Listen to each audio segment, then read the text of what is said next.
problems. Here we go. YouTube.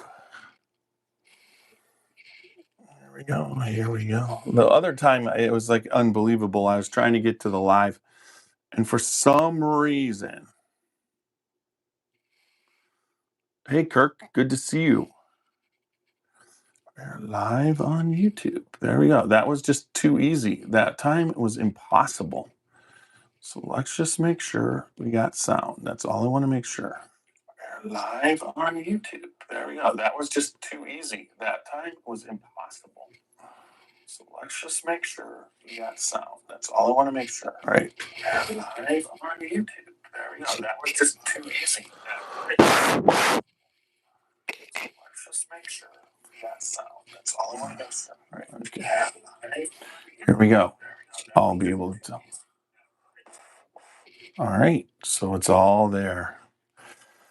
I am live on YouTube. Okay, so we're going to monitor the comments. So we'll let everybody know. Welcome to our podcast tonight. Good to see you, Kirk. Remember to leave super chats and let us know where you're from and where you're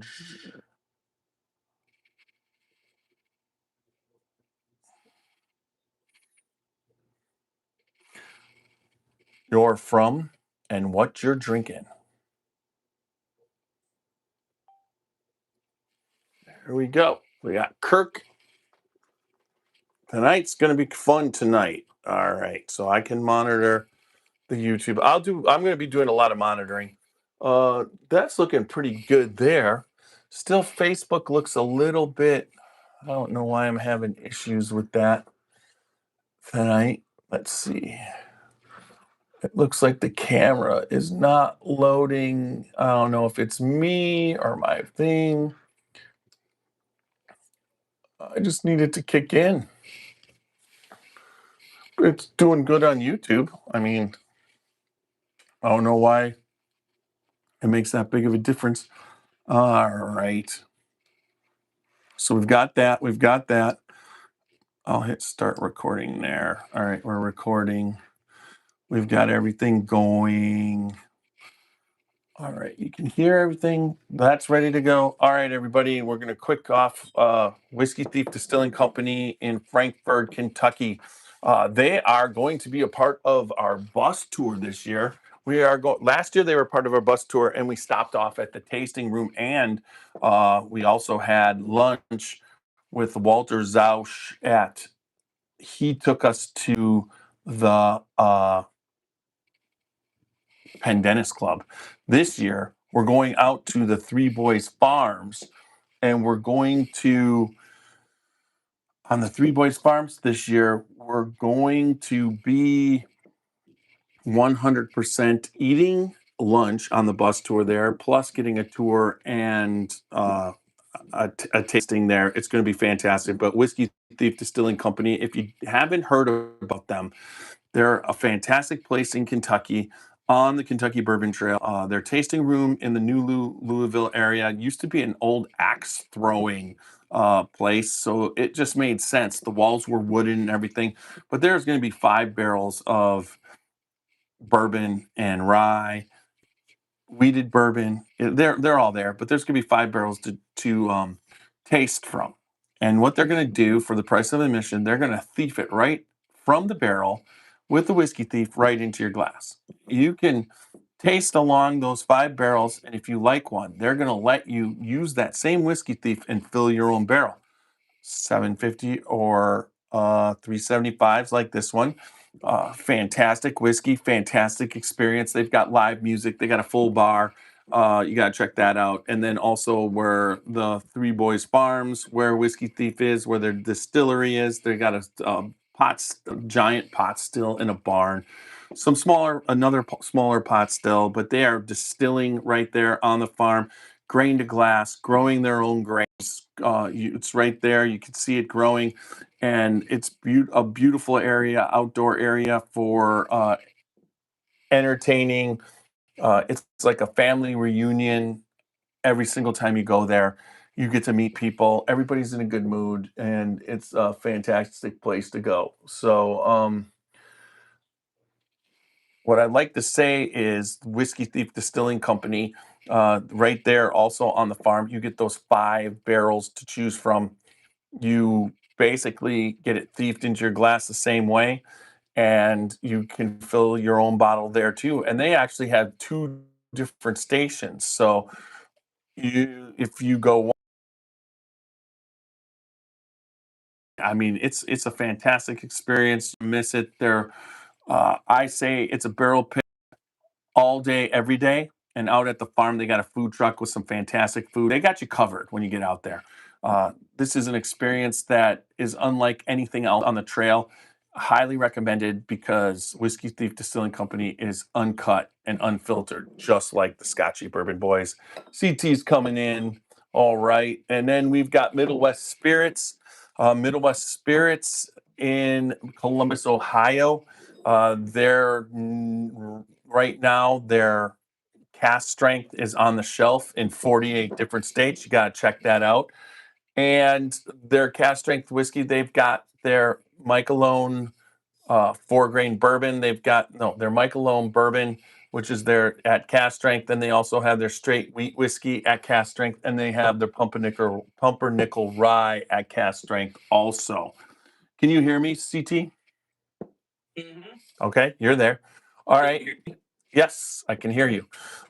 You don't want to miss it. They just built a 72,000 square foot distillery. It's getting close to. It's close to. Um, they're opening up their campus. They're in that stage, and they got to be getting close. So I'm getting excited. We're going down there Saturday, June 27th. Check it out to see how far away they are from actually doing this. So check it out. Middle West Spirits. You can go to their craft distillery right now with fantastic service bar restaurant. Get a tasting and all, but what's going on at Middle West Spirits is nothing short of a miracle in Ohio. So check them out, and if you guys get there, make sure you tell them that you heard about them on the Scotchy Bourbon Boys. And then last but not least is Alan Bishop from if you got Ghost, you've got everything podcast. It's a podcast where they combine the best of the spirits world with the spirits industry for some fantastic stories that are historic, modern, all the different things. I mean, he's got it covered. He's in a new season right now, so check out if you have Ghosts, you have everything, and his One Piece at a Time Distilling Institute YouTube channel for all you home distillers or commercial distillers or someone just interested in distilling. Check it out. Alan's got a lot going when it comes to that. All right, guys. How's it looking? Are you monitoring the Facebook on your? Yeah, I got Facebook on my phone, so I got it monitored. Does it look like the feed is soft? What? The feed is not loading, like it's low res, or does it look? Let me see.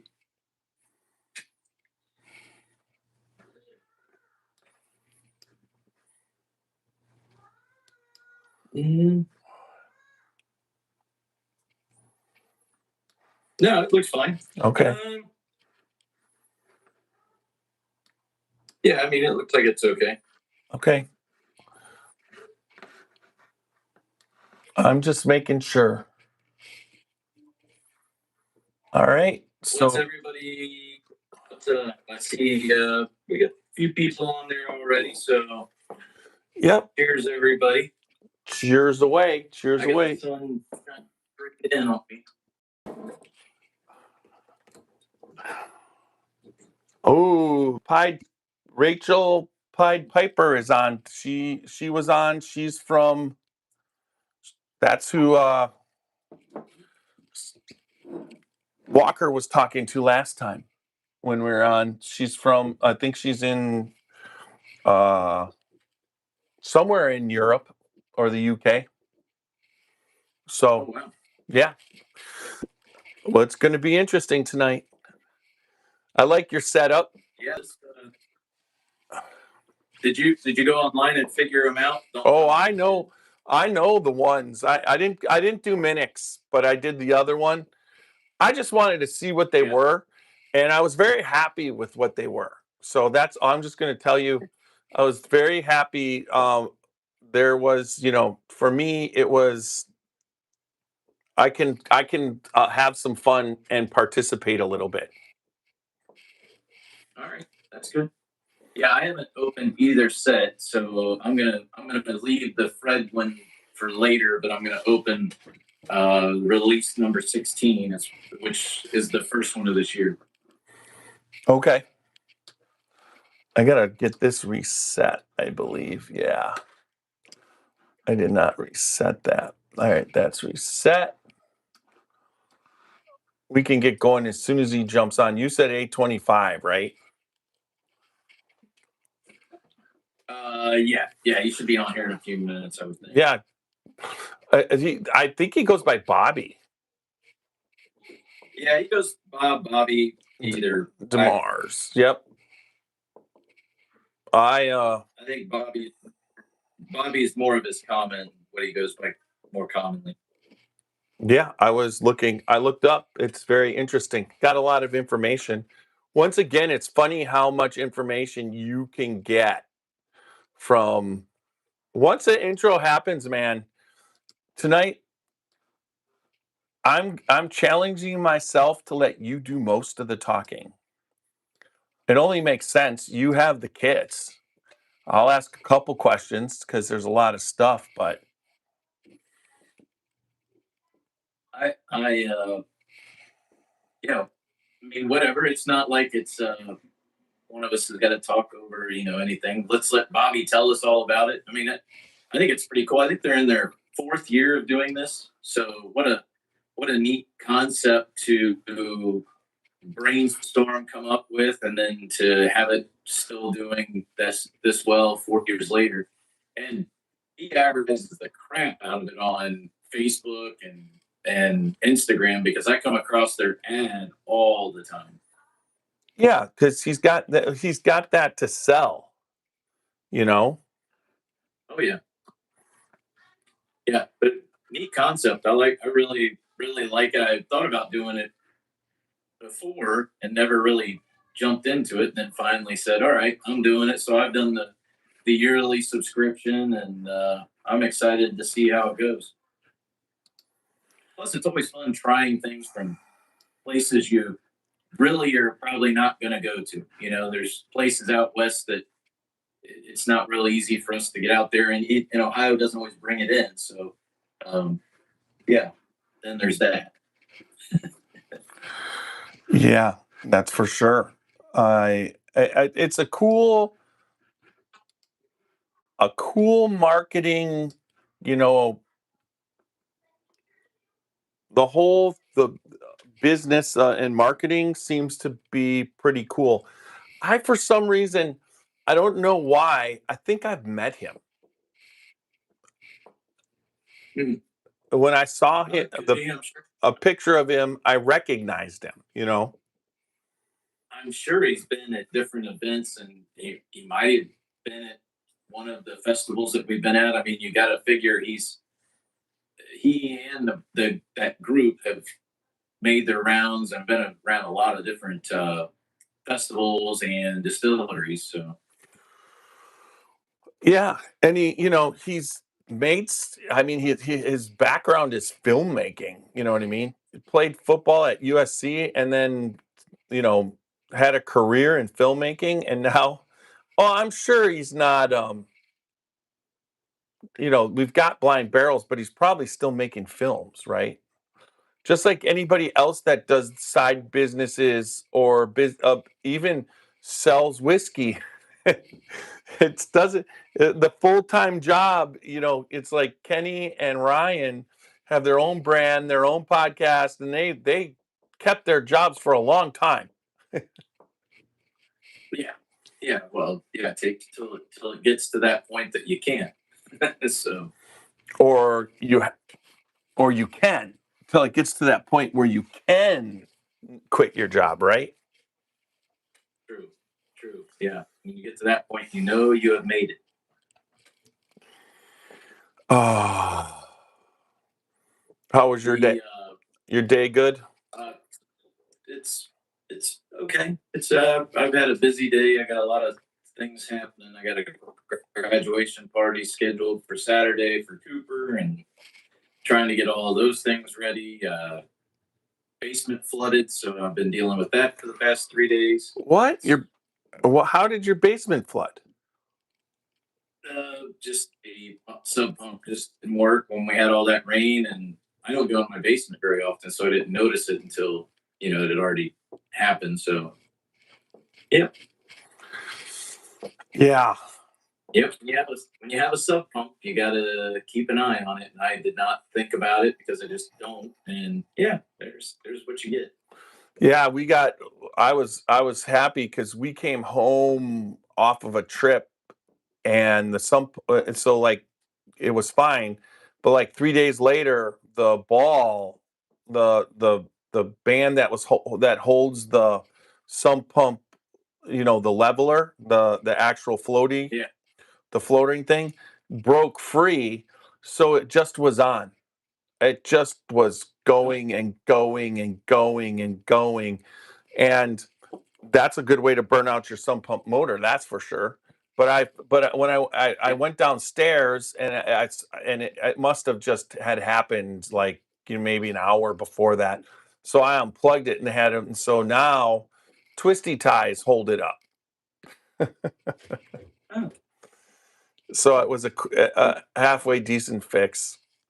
you have a much worse situation if your basement gets wet than I do. I Yeah, mean, I have a lot of stuff there, but it's mine isn't completely finished, but it still caused a ton of damage, and it's just a process. Trying to get it dried out is oh yeah, no fun. nope. Those fan dehumidifiers, those Yeah, we use those. We really never had water in the basement. You know what I mean? Here, it's pretty the way that this is set up in the clay thing. Initially, they had some issues, and then they dug a little tunnel, and then put in a second sump pump right before we moved in, and that's taking care of the problems pretty much. right. My house is on a hill, but it's still everything feeds into there, so it's just yeah. If you're unlucky enough for your pump to quit working, it's unfortunate. Yes, definitely. But yeah, so other than that, then just getting some things lined up for the rest of this month. We got a lot of podcasts, and I have got trying to communicate with all these different distilleries on what's coming, what's going on. We've got some pretty cool stuff coming up. We I just talked to the folks at Larrikin today. We will have a special thing for that podcast. So um, that just got handled today. So that's going to be pretty cool. So lots going on in the bourbon world. Can't with Father's Day coming up, there's a lot of places. I saw like Augusta's doing a Father's Day event. Um, uh, High Banks is doing their uh, Father's Day bottle, which is a double oaked, supposed to be phenomenal. I'll be trying that here soon. So a lot of that kind of thing going on, and then the 250th of America. There's a lot of those bottles going around. So Well, there's a lot for happening. the 250th, that second July 2nd, I who do we have Yeah, someone booked the yeah. July 2nd? M&O Spirits. M&O Spirits. What about the okay, so July. So what about and then it's Turner on the that Tuesday, right? Yeah, I gotta get I'd have to look. so for Four Branches with Greg is trying to come on. They just won a huge award with their newest one. So we're going to try and get them on probably at one point sometime in July would be my guess Oh, okay. for the celebration. You know what I mean? Hmm. Yeah, and Greg was commenting here, and we definitely need to do something with Four Branches. That'd be. No, he's got it in the works. He gave Yeah. I'm working on getting samples of that. We're Yeah, working on it. definitely. That that would be nice, and yeah, but we've got a full plate through mid July. There's a lot of things, and there's a lot of cool things coming. And just like today, this is kind of neat to be able to do something a little off the beaten path of just a distillery, or a even if it's an NDP. This is kind of unique and should be very fun. Greg, that was all right.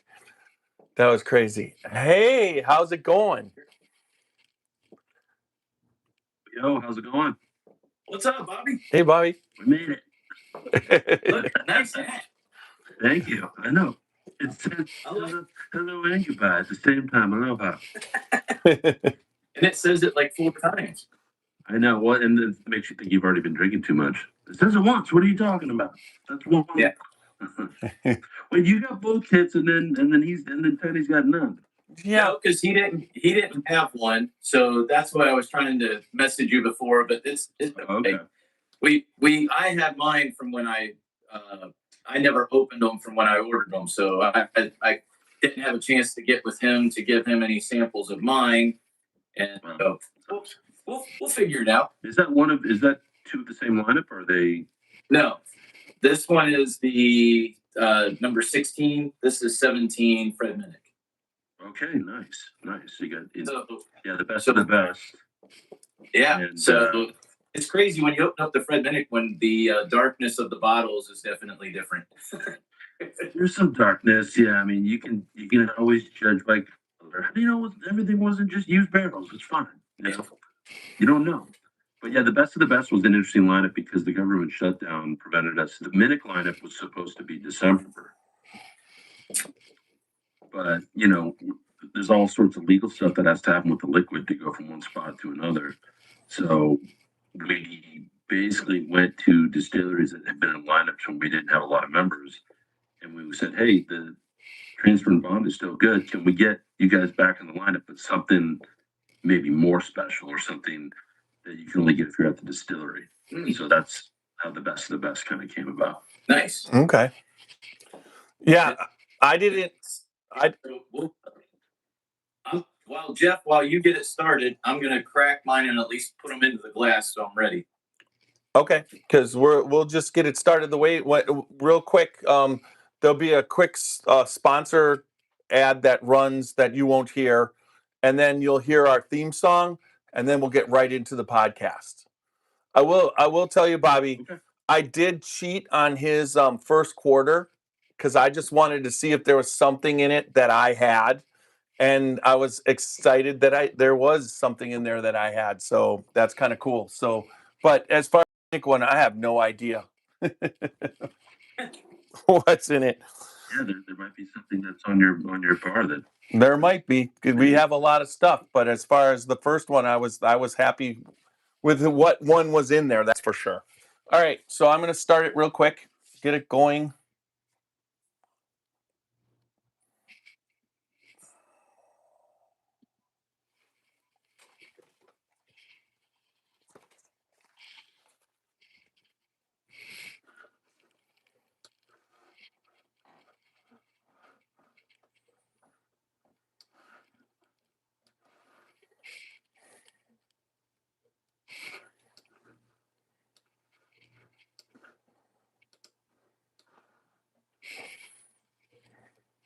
Now I poured them. Now I want to drink them.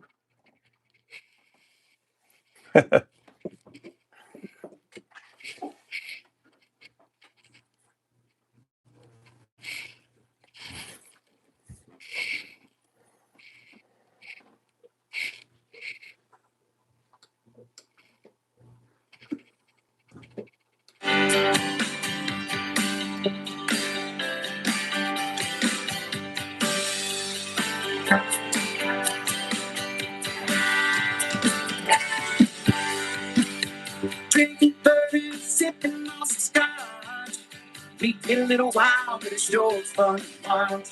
We love what we do, we're drinking every brew. And we talk some shit, but pretending to. Yeah, we're the Scotchy Bourbon Boys. Raising hell, we're making some noise. Yeah, we're the Scotchy Bourbon Boys. We're here to have fun, and we hope you enjoy. We're here to have fun. Woo!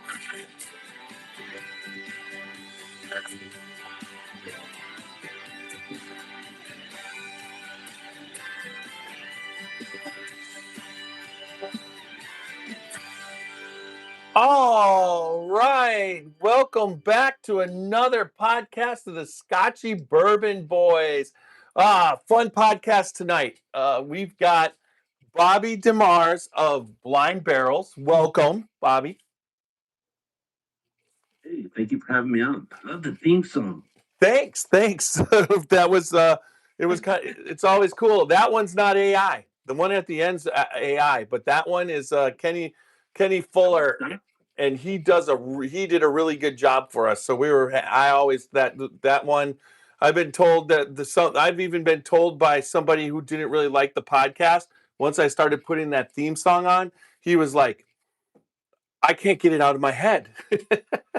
So, Scotchy Bourbon Boys. yep. And then we also have CT here. Welcome, CT.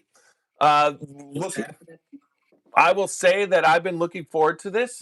You guys have, where I respect is a lot of different things, but your marketing of this the blind barrels has been fantastic, especially on Facebook. And I wish I would have, as it was all going down, and I was talking to CT. I wish I would have had a kit because that's something that's in our future. My future for sure. But by the time it all went, there was not enough time to get it. So, CT, you've got the kits, and you should take the lead from here. Well, I'm not taking the lead. But I'm gonna let Bobby take the lead. Well, the lead interviewer. You're doing the interview. You want me to be Walter Cronkite?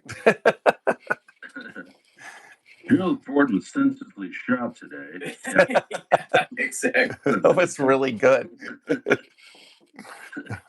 So Bobby, people in the bourbon world, I'm guessing that most people that watch the podcast that are in the bourbon world, I guess, if you want to say it like that, know of your brand. They know about Blind Barrels. They've heard about it. They may not have seen it. They may not have had one or had the chance to do it. But as I was telling Jeff earlier, there's a lot of marketing that you guys are doing. So you're seeing it on Facebook, Instagram. So they might have even seen that ad pop up with you, especially here recently where you've got the stave and you're talking about, hey, if you sign up, you get the glasses, you get the stave. And of course, the wow factor, the pop socket, that really sets the tone. So, I know, all the freebies.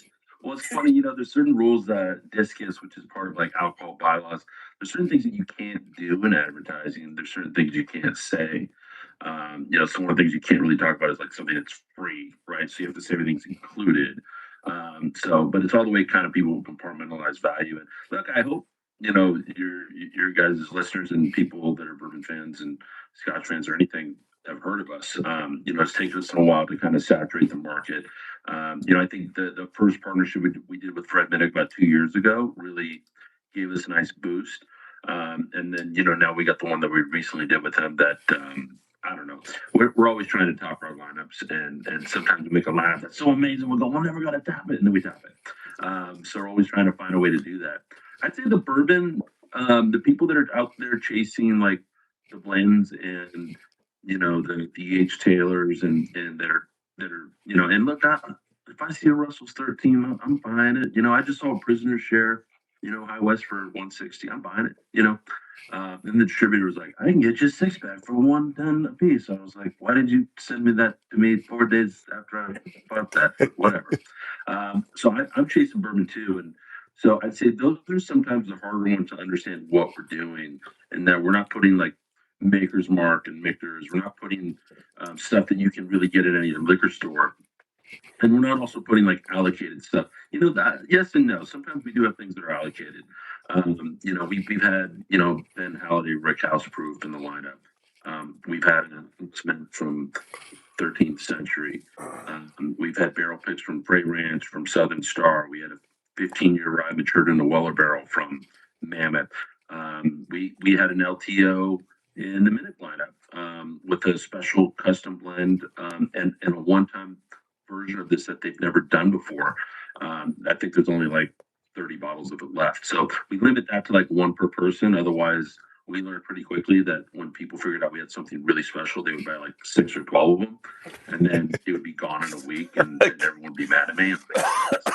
Right. The whole purpose is to have a lot of people do blinds, not somebody buy it and have all the whiskey, right? Totally, exactly, and so we can't make them all be LTOs, but at the end of the day, it's all about discovering what you like through a blind. Remove the bias of the price and the brand, and we want to be the first company to do this, and we're still technically the only one that's really doing the way that we're doing it.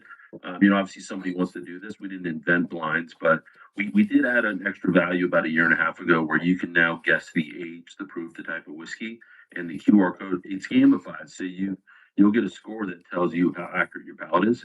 So that gamification is really fun. And later this week or early next week, we're going to have a site. So there's a bottle shop, and you kind of see if you go through a bottle shop some of the things from past lineups. You won't see some of our LTOs because if they're sold out and they don't exist anymore, then we don't keep them up there. But we're going to have a thing called Bobby Stash, and the idea is, we're going to get some Midwinter Night's Dram up there, and you're going to be paying, instead of the 180 that you see in the liquor store, you're going to be paying 130. If you've ever seen Doc Holliday, you guys have probably had some of the Doc Holliday releases, right? Yeah. And Doc Holliday, we don't get it in Ohio, but in Kentucky, I pick it up. So yeah, I mean, so the guys World Whiskey Society, they're out of Georgia, and they're finding really cool barrels, and they're doing some blending, they're doing finishing. I'd say their finishing is really good. And in one case, they sourced and they bottled it, and it was so if you get the Doc Holiday 10-year, you kind of have to look and see what state it's in to see what the juice is. They're not always transparent about what the juice is. So we had them in the lineup, and it was these barrels that they found in Texas actually, but it was from a distiller that was in Georgia, and this guy was basically a whiskey outlaw his whole life, like 5 generations of moonshiners, and this guy was making whiskey since he was 7. And when he was in his 70s, his daughter convinced him to go legit. This guy named Carlos Savell, and he started this Ivy Mountain distillery. And he was really mainly making moonshine. He wasn't aging it, and he was such a great distiller that the moonshine, that the White Dog, the distillate itself, was just exquisite. That people loved it.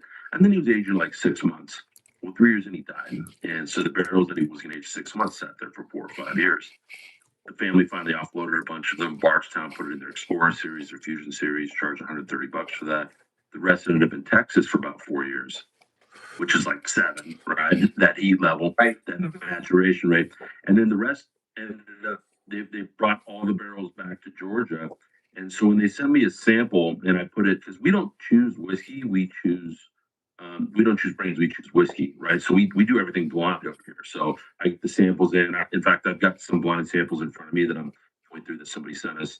And then we choose something that has to be unique, has to be interesting. And our rules are, it's got to be American, it's got to be craft. If you're not making your own, you have to do something to it. So you have to blend it, you have to finish it, you have to do something. So pure white labeling isn't allowed. But this was the one time that we allowed white labeling because the distiller himself was a craft distiller. And when we put it in the blind for my guys, they thought I was like, are you fucking with us? Is this William LaRue Weller? Like, because it was so rich and thick and tasty and nuanced. I mean, it was mind blowing how good it was. And I'm like, no, we could have this in the lineup. So we made sure that the guy's story was on the neck tag. We added that to the bottle, and I told the guys because this was a bottle they were selling for like, I don't know, 180, 120. Our members were getting it for 125. I said, I'm going to sell this out of existence because we didn't put a limit on it, and we were just when we sell bottles, I would say, look, you're supporting the distillery, not us, because I try to price it to where go try to find that bottle. And can you get that bottle? Number one. And number two, can you pay the price that you pay if you're a member? So a lot of people come for the blinds, but they really stay for the access and the pricing of the full bottles. We don't do what other clubs do, which is, oh, you like something? We're going to do another 15-20% markup, normal MSRP. We try to like knock it down. But I told, we were selling that out of existence. I told the guys at World Whiskey Society, I'm like, look, we're just going to stop selling this because I want you to, there's 2 barrels left in existence. Can you just hold on to that for a couple of years? And then when they're 12 years old, we'll bottle the rest of it and just do it as a special offer for our members. And they're like, yeah, cool. And then the guy called me. He's like, we don't have a Doc Holiday 12-year label. So can we just put the 10-year on it? I went, no. He's like, where's the 12-year label? You got it. It says 12. It's actually 12 and a half years. So that arrives tomorrow. And wow. you know, the Angels share from being in Texas. I mean, there's only going to be 200 bottles. And look, I'm telling you, this is like not only is the first Doc Holiday 12-year, it's the last barrels of this guy's things. I could sell these for over 200, no problem. But our members are going to get it for 140. So Wow. I'm just trying to decide if we're going to limit it to one, if it's going to turn into one of these like feeding frenzies, and it was going to be meant to be, you know.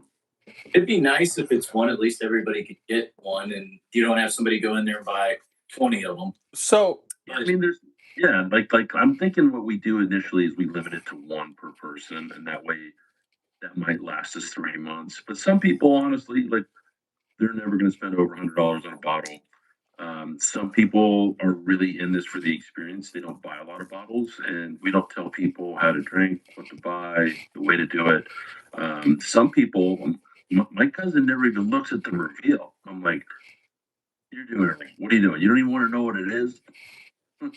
She's like, no, just I like tasting the things, and I'm like, okay, Yeah, to each their own. so he tastes he tastes them.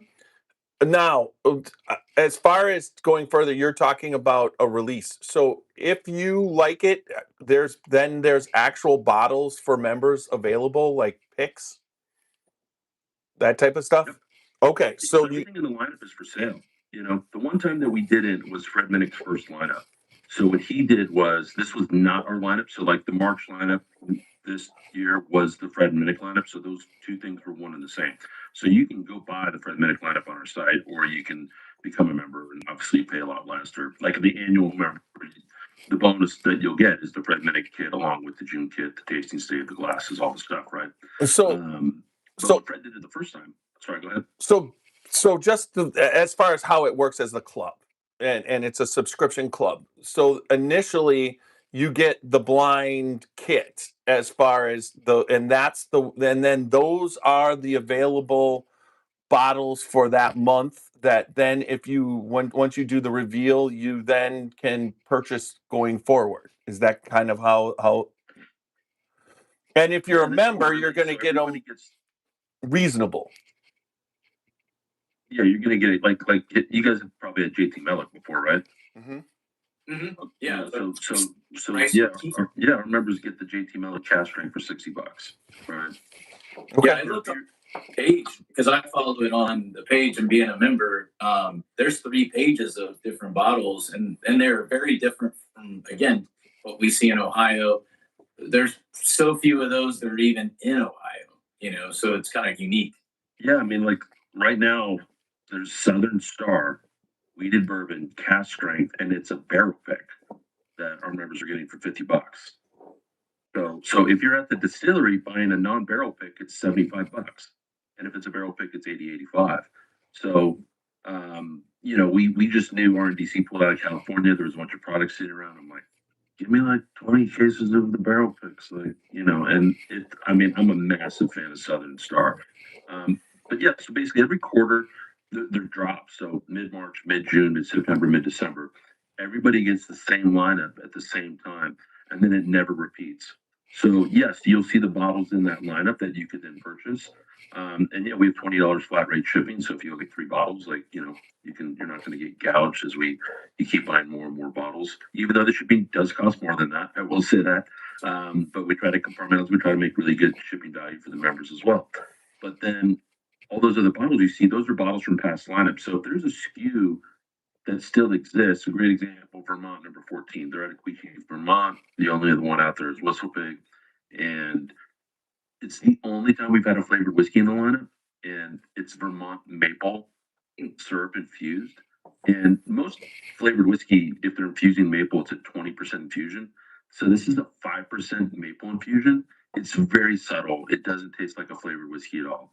We thought everybody was going to get pissed at us, like the purist and whatever. It was the opposite. I mean, I could not hold on to this bottle. So that was in our lineup a year and a half ago. A lot of times people will go on and just order a bunch of bottles and they'll go back and they'll order some of their favorites that we still have. Very cool. Yeah. Like you guys got Middle West. Like I love myself some Middle West. We're trying to get Watershed. That's kind of our next move for Ohio. Yeah, we'll get and like I told you, I'll get you set up. Ryan has since left Watershed, Ryan Benrick, and he has moved over to Middle West. So, what? Wait, what? What did you say? So, where have you been? What do you mean? Happened a couple. You mean like 5 seconds after the podcast? It was maybe 10. But no, so Ryan is gone. But who's that? I'll still get you hooked up, Bobby, with the people to get in touch with that Watershed, and of course Middle West. You know, they've got all kinds of stuff. Plus, they've got some killer Old Elk stuff. If you haven't got anything from Archer and Elon, her Archer Elon stuff is great, and it's all rye stuff that Wendy is doing. So there's some good ones within those two brands.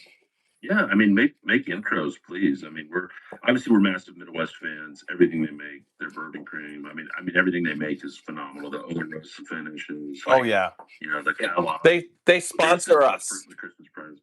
They're our sponsor, one of our main sponsors. Yeah, Ryan Lang. He's got stuff going. That's for sure. That's a pretty cool place. I can never say a bad thing about Midwest. We're helping one of our members do a barrel pick with them right now. But you can even you can white label. I mean, you know, they source for a ton of brands, and they're one of the few brands where you can do your own label with them and only do a 3,000 bottle run. Most places you got to do, you know, like multiple pallets to do a white label run. Oh, what he's figured out with that new distillery and the stuff that's going to come and how he's thinking about doing stuff.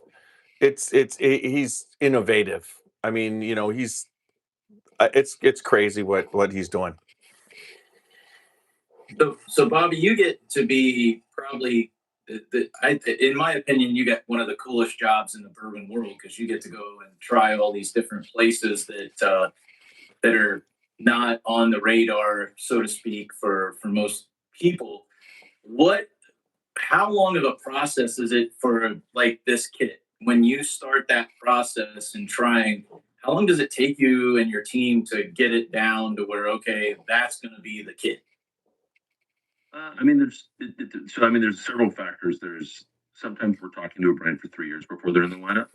Sometimes it's a day, and there's one brand in upstate New York. They send me their bottles. I tasted it. I always let my guys have autonomy. I'm like, no, I'm foisting this in the lineup. It's phenomenal. It's like ridiculously good. It's not a me in the September lineup. It's not only in the movie. It's in the movie. You know.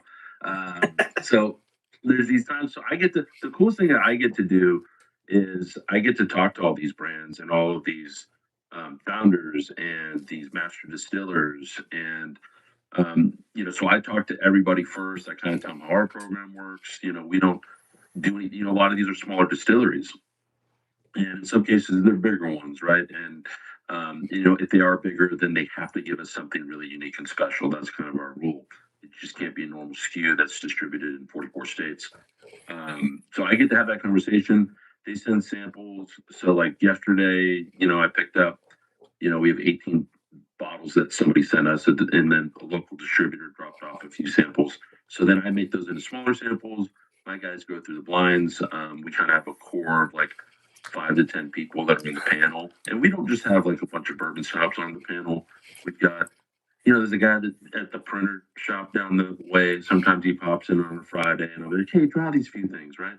We had some people in town for a friend's party last Friday. I'm like, hey, these bottles just came in. I'm curious on feedback.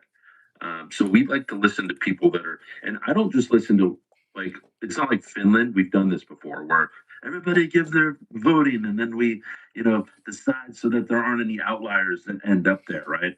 And if you know about Finland voting, everybody ranks and then there's a magnitude. It's almost like a matrix, right? So it's not just you vote for one thing and then the one that gets the most votes wins.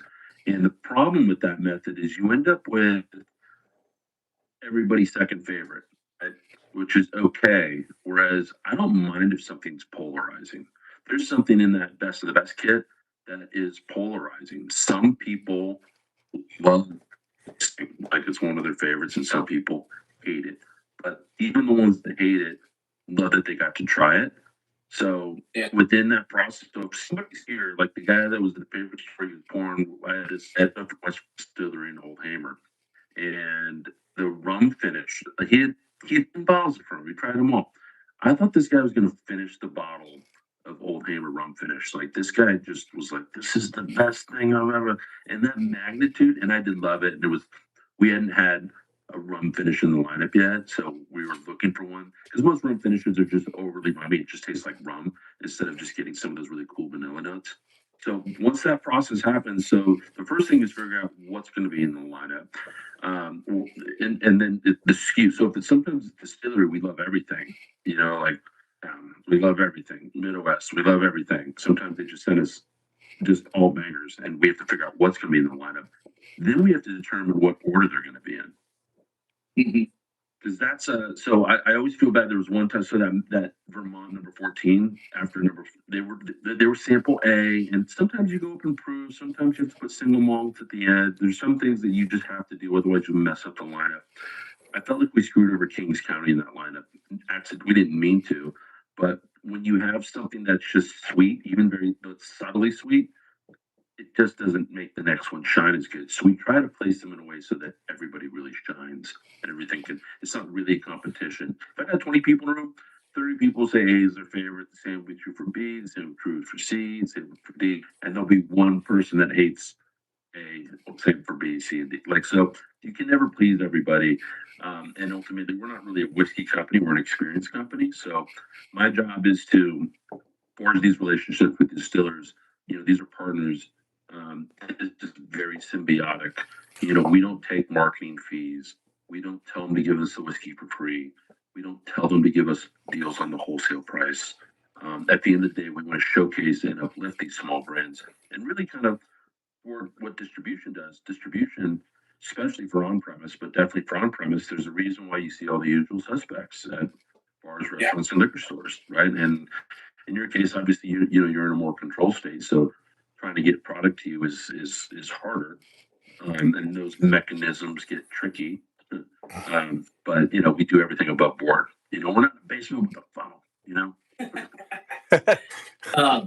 and what you said there, that's exactly what I love about it too, is that you're advocating for these small craft distilleries and a platform that they really don't have. They probably are good at being able to have their own market share. The people that know them come into their distilleries are local. But once you get outside of that, it's kind of hard. And we see it in Ohio. We have a lot of small craft distilleries in this area. And we focused a lot on that this year. Like that's been one thing with the podcast is that we wanted to bring some light to these brands because there's some really good stuff out there that people will see on the shelf, but it's not the brand name that they know.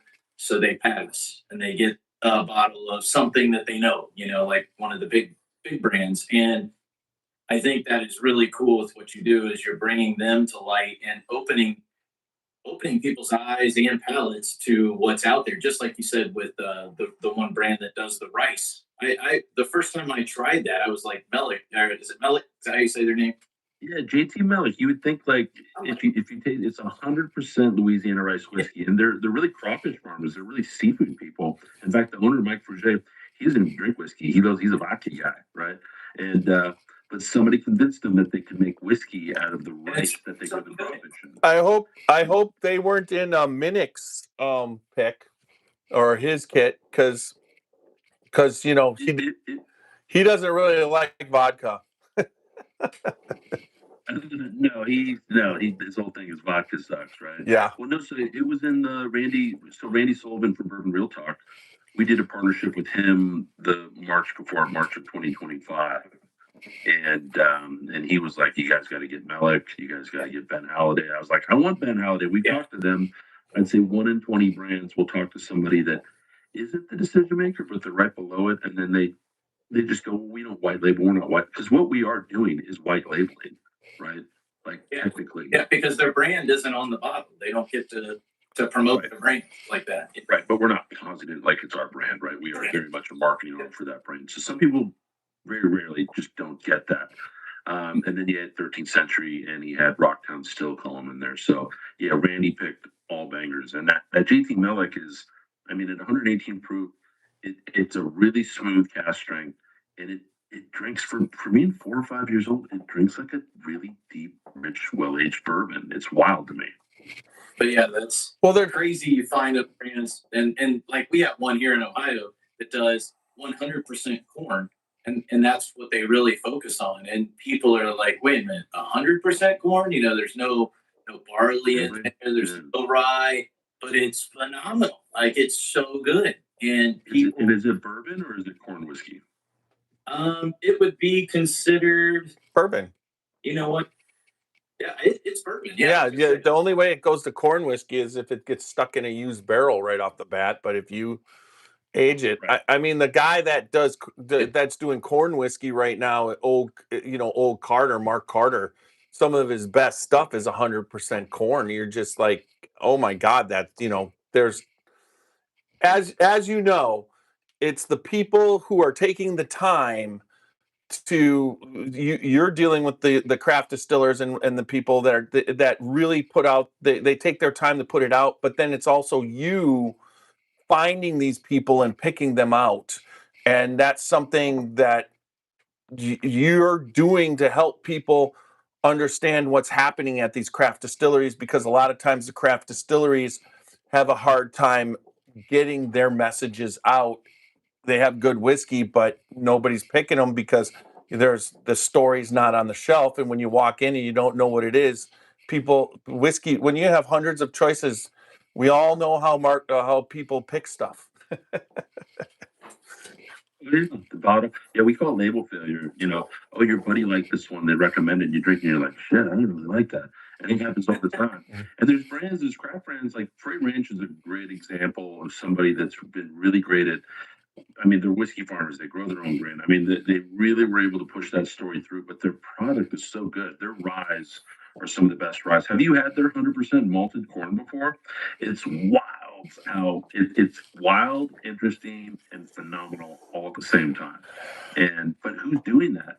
You see bigger brands that are just following all these trends that the craft brewers are doing.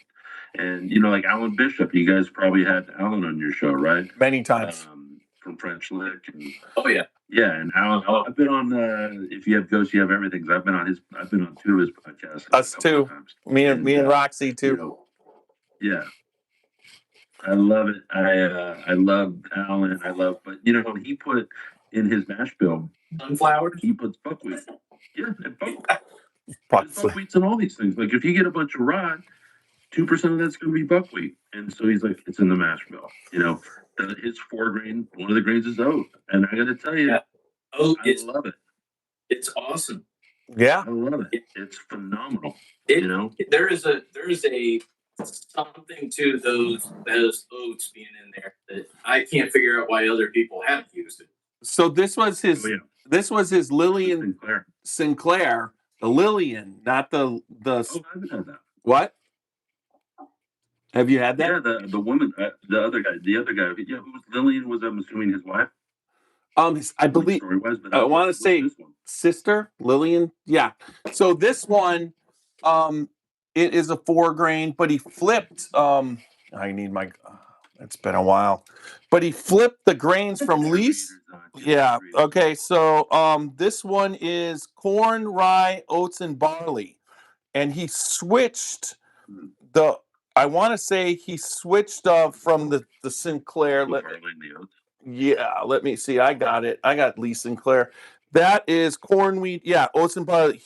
This is a rye oats and barley, and the Sinclair was wheat oats and barley. So um he did that as a passion project, and then he dropped some a French oak stave from Stephen Beam in the barrel for about 3 months, and then we did that barrel pick.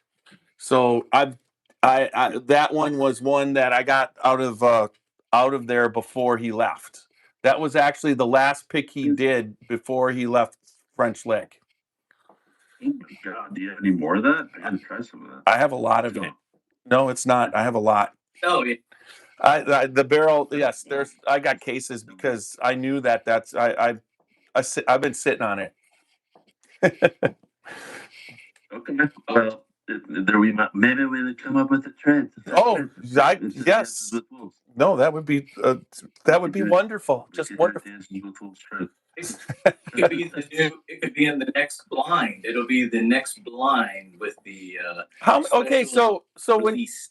when you do a blind, like whatever, how many bottles do you actually have to be able to do a blind for your members and everything? I mean, what is the volume you're talking about to be able to do that? I mean, so like right now, so we've got over 5,000 members, right? So we can't do barrel picks the way that we used to do anymore. So we are doing. It's interesting now. We've kind of reached a level where we can just do barrel picks for fun, right? And then just like the Doc Holiday, great. We're gonna sell that out. That's not in the lineup, right? But that'll be something that people can get. So we're gonna try to see if we can start doing like a barrel pick every quarter, just as a side fun special release type of deal.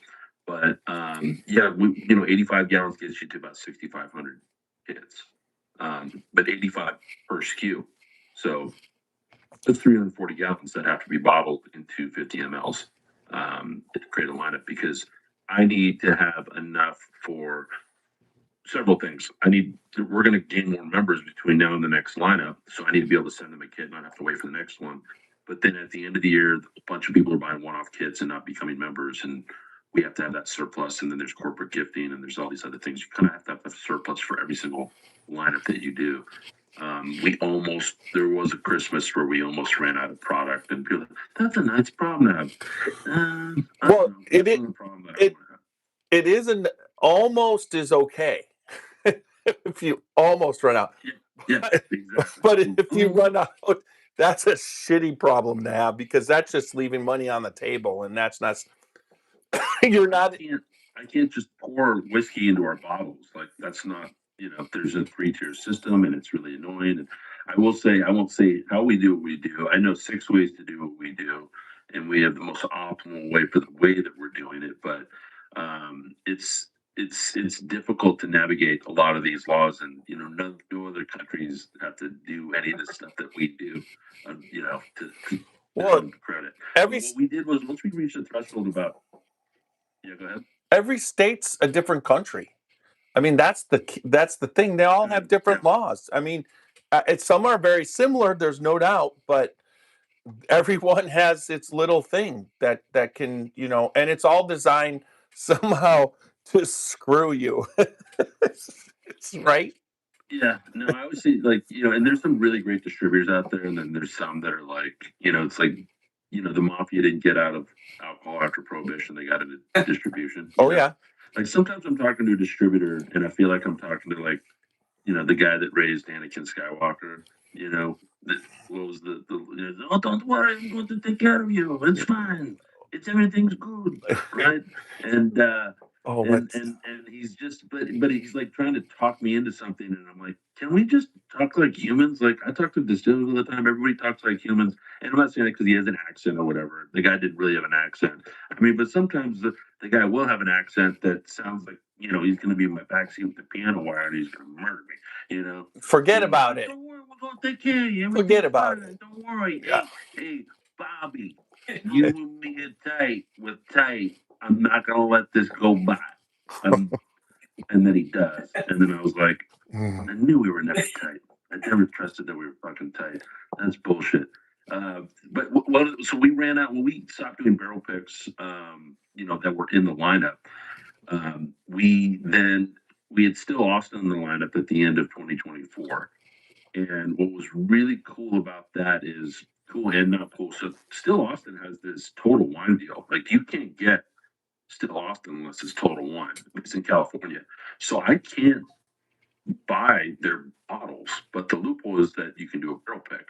The problem is we had too many members. And so I said, can I pick 2 barrels and we blend them?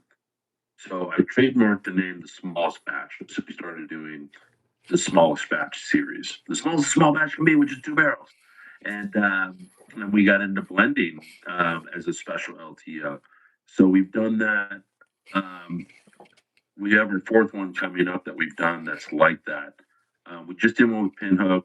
Pinhook was really great because I love Pinhook. Like if I see Pinhook at Costco, I buy it because I know it's going to be awesome, and I know it's going to be. Costco always has it this killer price. And with the CEO, he actually reached out to me on LinkedIn. I'm like, I love you guys. I'm like, but you guys are like in every restaurant I've ever been in. Like, can you give us something? And I was trying to talk them into like letting us do like a 3 barrel blend of like their 10-year vertical. And we got really close to doing that. And instead, we did a custom blend. So they have a true small batch series where you can blend 2 barrels or 2 or 3 barrels together and make your own custom blend. But it's the first time that it was ever double barreled. So they had these 3-year barrels that then they re-barreled at the 3-year mark and then got to 6 year. And we we flew out to New Orleans where Sean Joseph lives. And so me, my guys, we flew out there. He had a bunch of samples on there from different barrels, and we spent a couple hours blending, figuring out what 3 barrel blend we were going to come up with. Learned a lot. I mean, that guy is one of the best blenders in the game. There's no question. We went to this unbelievable restaurant. We went down to Bourbon Street, got slurricanes. We golfed with Sean the next day. He's going to be in town actually in 2 weeks. We're going to be golfing with him again. And I was telling my guys it was a 25-hour trip to New Orleans. And I'm like, you know that if you were like a Make-A-Wish Foundation fundraiser, somebody would pay 25 grand to do what we just got to do. To go out, make a custom blend with the guy that founded the master blender from Pinhook, golf with them. Like I'm just saying, like It was it's there's some tough things about our job, but there's some badass things about our job. so their Pinhook's brand is very, very what would you say? I call it corporate. It's very corporate. It's like they're in a lot of different. They're in high end bars. So when I was in New Orleans for a New Orleans Bourbon Festival, did you go there this year? No. Me? Yeah. I didn't. Okay. No. So I'd never been to New Orleans actually until that trip. okay, because just in March we were there, and there was a panel, and he was sitting next to Macaulay Minton from Dark Arts. Yeah, from Dark Arts. And if you want to talk about the mushrooms, Macaulay was on. He got married, which was crazy. I mean, the whole thing. I actually got to live stream his wedding, and he let me mic him. Live mic him. That was nuts. But the two of them together, sitting next to each other, was about the biggest contrast of bourbon people I've ever seen in my life. And they were sitting next to each other on a panel. You know what I mean? It's just like that. That one guy is just like taking it and going off on just like unbelievable tangents. And then he's there and he makes Pinhook and and they were talking about things so different of how they go about it, but it's the coolest thing about whiskey, right? There's so many different ways to do it. And they've both been in our lineup. So yeah, we had the Dark Arts Julie Pierre. I think about a year, December of 2024, we had them, or December, 2024, we had them in the lineup. And yeah, Macaulay, great character, awesome, love that guy, one of the best palates in the game. There's no question. And then you look at Sean Josephs, who comes from this. Really, I mean, if we were in a car, he's telling us a story for an hour throughout the day, and I mean, he was a ski bum, and then he worked his way up in a restaurant, and then he worked his way through the wine thing, and really kind of like some of the ways that he looks at the tannins of the wines and the different things that he's doing, and even the way that he blends, it's really fascinating because we learned a lot that it wasn't just trying to oh, take that one and that one because of those notes that they're going to work well together. That some things don't play well together. But yeah, two totally, completely different personalities. And I didn't look at like Pinhook as it's like, well, they're corporate. It's more of like you said, yeah, they're in all the nice restaurants. They're everywhere. So I said, look, if we're going to have a Pinhook, it needs to be something that nobody else can get, that only our members can get. So it was a 3-barrel blend. Is that what you, or how? What'd you end up doing with it? It was a 3-barrel blend. And so some of the samples, the rest got barreled, and it's a black label. It's on your website. Gold lettering. Yeah, and with the black wax, it's in one of the kits that's on your table right now. It's got the black wax. It says blended by Blind Barrels, and yeah, it was and it's interesting because you would think we did this in Still Austin where we had we went into they call it a rack house, and it's in Lockhart. It's not even in Austin. It's like 40 miles outside. And most people pick barrels. They bring the samples into the distillery in Austin. They pick from there. But we went into the rack house. We're drinking sherry. We're drinking everything there. And then we pulled 20 barrels. And then we picked what we thought were 5 outliers that were unique and interesting. We pulled that back. And then, you know, if you think about the combination of 5, choose 2, you have I think it's 10 different things that you can have. So we're like, oh, let's make all 10 of these things. And there was one that the front end was like off the charts, and there's one that the back end was really good. And you'd think that those together might play well together, and it just turned out that they did. I mean, but you could take a world class athlete, a Rhodes Scholar, and you might end up with a really dumb non-athlete. You know, you could end up, you know, somehow like you'll get this thing that you can't mute the bad thing with this other thing. But that bottle, I only have one of it left, and I'm looking at it. I want to drink it with my kids one day. I do have one of each of these special barrels. The one that we do with Southern Star. So it was a barrel. So there was a barrel that won the New York Spirits competition outright, and there was a sister barrel. There was only 2 of these barrels that were experimental that I later found out that existed. So he sent me the samples, and he's like, put them in non-translucent glasses. Don't look at the color. Don't be swayed by the color. And I did. But sure enough, this one was like, oh my God, this is a 4-year-old whiskey. Are you sure? I mean, and it was still to this day the darkest whiskey I've ever seen in my entire life. It is the darkest whiskey. And we put it in the lineup, and sure enough, it crushed. And what it was, an experimental barrel that had the inside was groved out. And it created all this surface area on the I inside. like how Jack Daniels does with the Sinatra bottle. Is that what they Yeah, do? the Sinatra barrel is grooved on the inside like that. Mm. And is it really dark too? I mean, I just didn't know why it was so dark, and it was rich, and it was phenomenal. That's a ton of wood contact if you think about it. Like all that shaving's still in there, plus the wood that it's getting into like normal.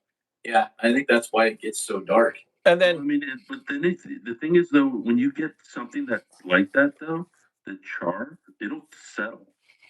And then you'll do this, and the plume will come up. This barrel is just dark. If this bottle has been sitting over there for a year untouched, it's still dark throughout the whole thing. So there's no like little fine dusty things. Like in fact, it was already bottled when they sent it to us, which is usually, you know, they're sending different drums and vessels and things like that. But no, in this case, it was already bottled because he wanted to give it away as like special gifts throughout the whole year. And so he had to send us those bottles and then turn those bottles into candles, you know, because I don't want to just throw away that glass, you know. Yeah. so CT, So Like that the Indians, we just use all the parts. you've got it in Yes. front of you. What did you I'm pour? telling you, but this is crazy. I mean, you probably haven't been watching my facial expressions, but so one is definitely, and it's on my right. So this is 1, 2, 3, 4, and I can see what you mean, Bobby, about the progression and not trying to fight because, wow, 4 is way different. And if 4 had been in the front, the notes that it has would have kind of messed with 1 for sure. 1 is more to me the potpourri, the fruits, definitely. Has that lighter note to me. Is this the best of the best box or the mini Yeah, box? best of the best. So to me, this one was the more potpourri, but has, the more you drink it, there's some nuances that come in there. There's a cereal note that I get that I like a lot. Um, it's just very different. But two follows me more like a traditional bourbon. I don't, and I'm probably way off, but it just has that nice. Uh, I don't want to say, it's just like, but it does. It's just got the caramels, the vanillas. It's just this has a lot of those good flavors. 3 and 4, there's something going on there. Those are different. Yeah, those are wildly different, and there's yeah, you're right. There's a progression where it's funny. Sample A, the number one, you're right, was it's probably still one of the most popular ones in the lineup. People keep ordering that. I have to keep ordering that again and again from the distributor. The second one, these are all ones that have been in the lineup. Is a smaller distillery. It's a Kentucky distillery. It's probably one that you've been familiar with. That just got sold to somebody else. The third one is something we've already mentioned. The fourth one is somebody we've already mentioned. The fourth one, and if I'm wrong on that first time I drank it this was the wow glass for me because there was a barbecue note on there that I thought I was like, yeah, it's just different. Oh man. Yeah, it's different. It's almost chewy. So that's not the Minnick one. That's the first quarter. That's the 2026 first quarter. Oh my god, yeah, it's a barbecued. It is so unique. Isn't it funny what That's happens the to number 14 whiskey in the world. That's what. So after they were in the lineup, 2 weeks after we had bottled and everything, right as it was coming out, it got named number 14 whiskey in the world by Whiskey Advocates. It's full. It's got heat. I mean, it definitely leaves you a hug, but it is by far, to me, one of the most unique flavors of a bourbon. It's not flavored, obviously, but you don't get barbecue, or I don't get barbecue on a lot. But that's fun. Oh, so we All right, so Bobby, tell us. Let's go through this. So real quick, so people see this at home. So when you get the kit, whether you buy a quarterly kit or you buy the subscription for the year, I'm going to tell you for the money, buy the yearly because you get the glasses, you get the extra kit. That's a better deal. But you always get a card in there that's going to tell you about it. Tell you that, hey, this is release number 16 and it's the best of the best. Tells you about them, what you're getting ready to get into. The other thing that I thought was really cool before you tell us what's in these is the bottles themselves, which we talked about 50 milliliters. They are labeled ABCD, but if I happen to accidentally get these mixed up, which could happen, I'm good at that. On the back is a QR code, so you can scan this if I'm not mistaken, and then you can find out exactly what this one was, and you can order that if you wanted that bottle. Yeah, that's not something we did early on. We changed over about a couple years ago. We started putting, honestly, the little label that we had on the back that was like, pregnant women can't drink it. And some of the things, it was such a small label that it was hard for our label applicator. And so by making the front and the back the same size, it actually solved a little bit of that problem in general. But yeah, putting the QR code on each bottle. And then with each one, there's also a separate letter that we give hints to different things about the lineup. And there's also on the back of it, there is a unique cocktail. My guy creates a unique custom cocktail and a whiskey meal recipe. So yeah, this one is holiday whiskey fudge. Do you have a brick and mortar place? Make that. It's unbelievable. Do you actually have a place? Yeah, we're here right now. Okay, so where you can come into the and you can everything's available and you can do blind tastings and stuff like that. Where's that located? Yes and no. So we're in Westlake Village. We're just north of LA. We're kind of like we're like Calabasas adjacent. We don't have the Kardashians, but we got Josh Brolin. Okay, we got Josh Brolin over here.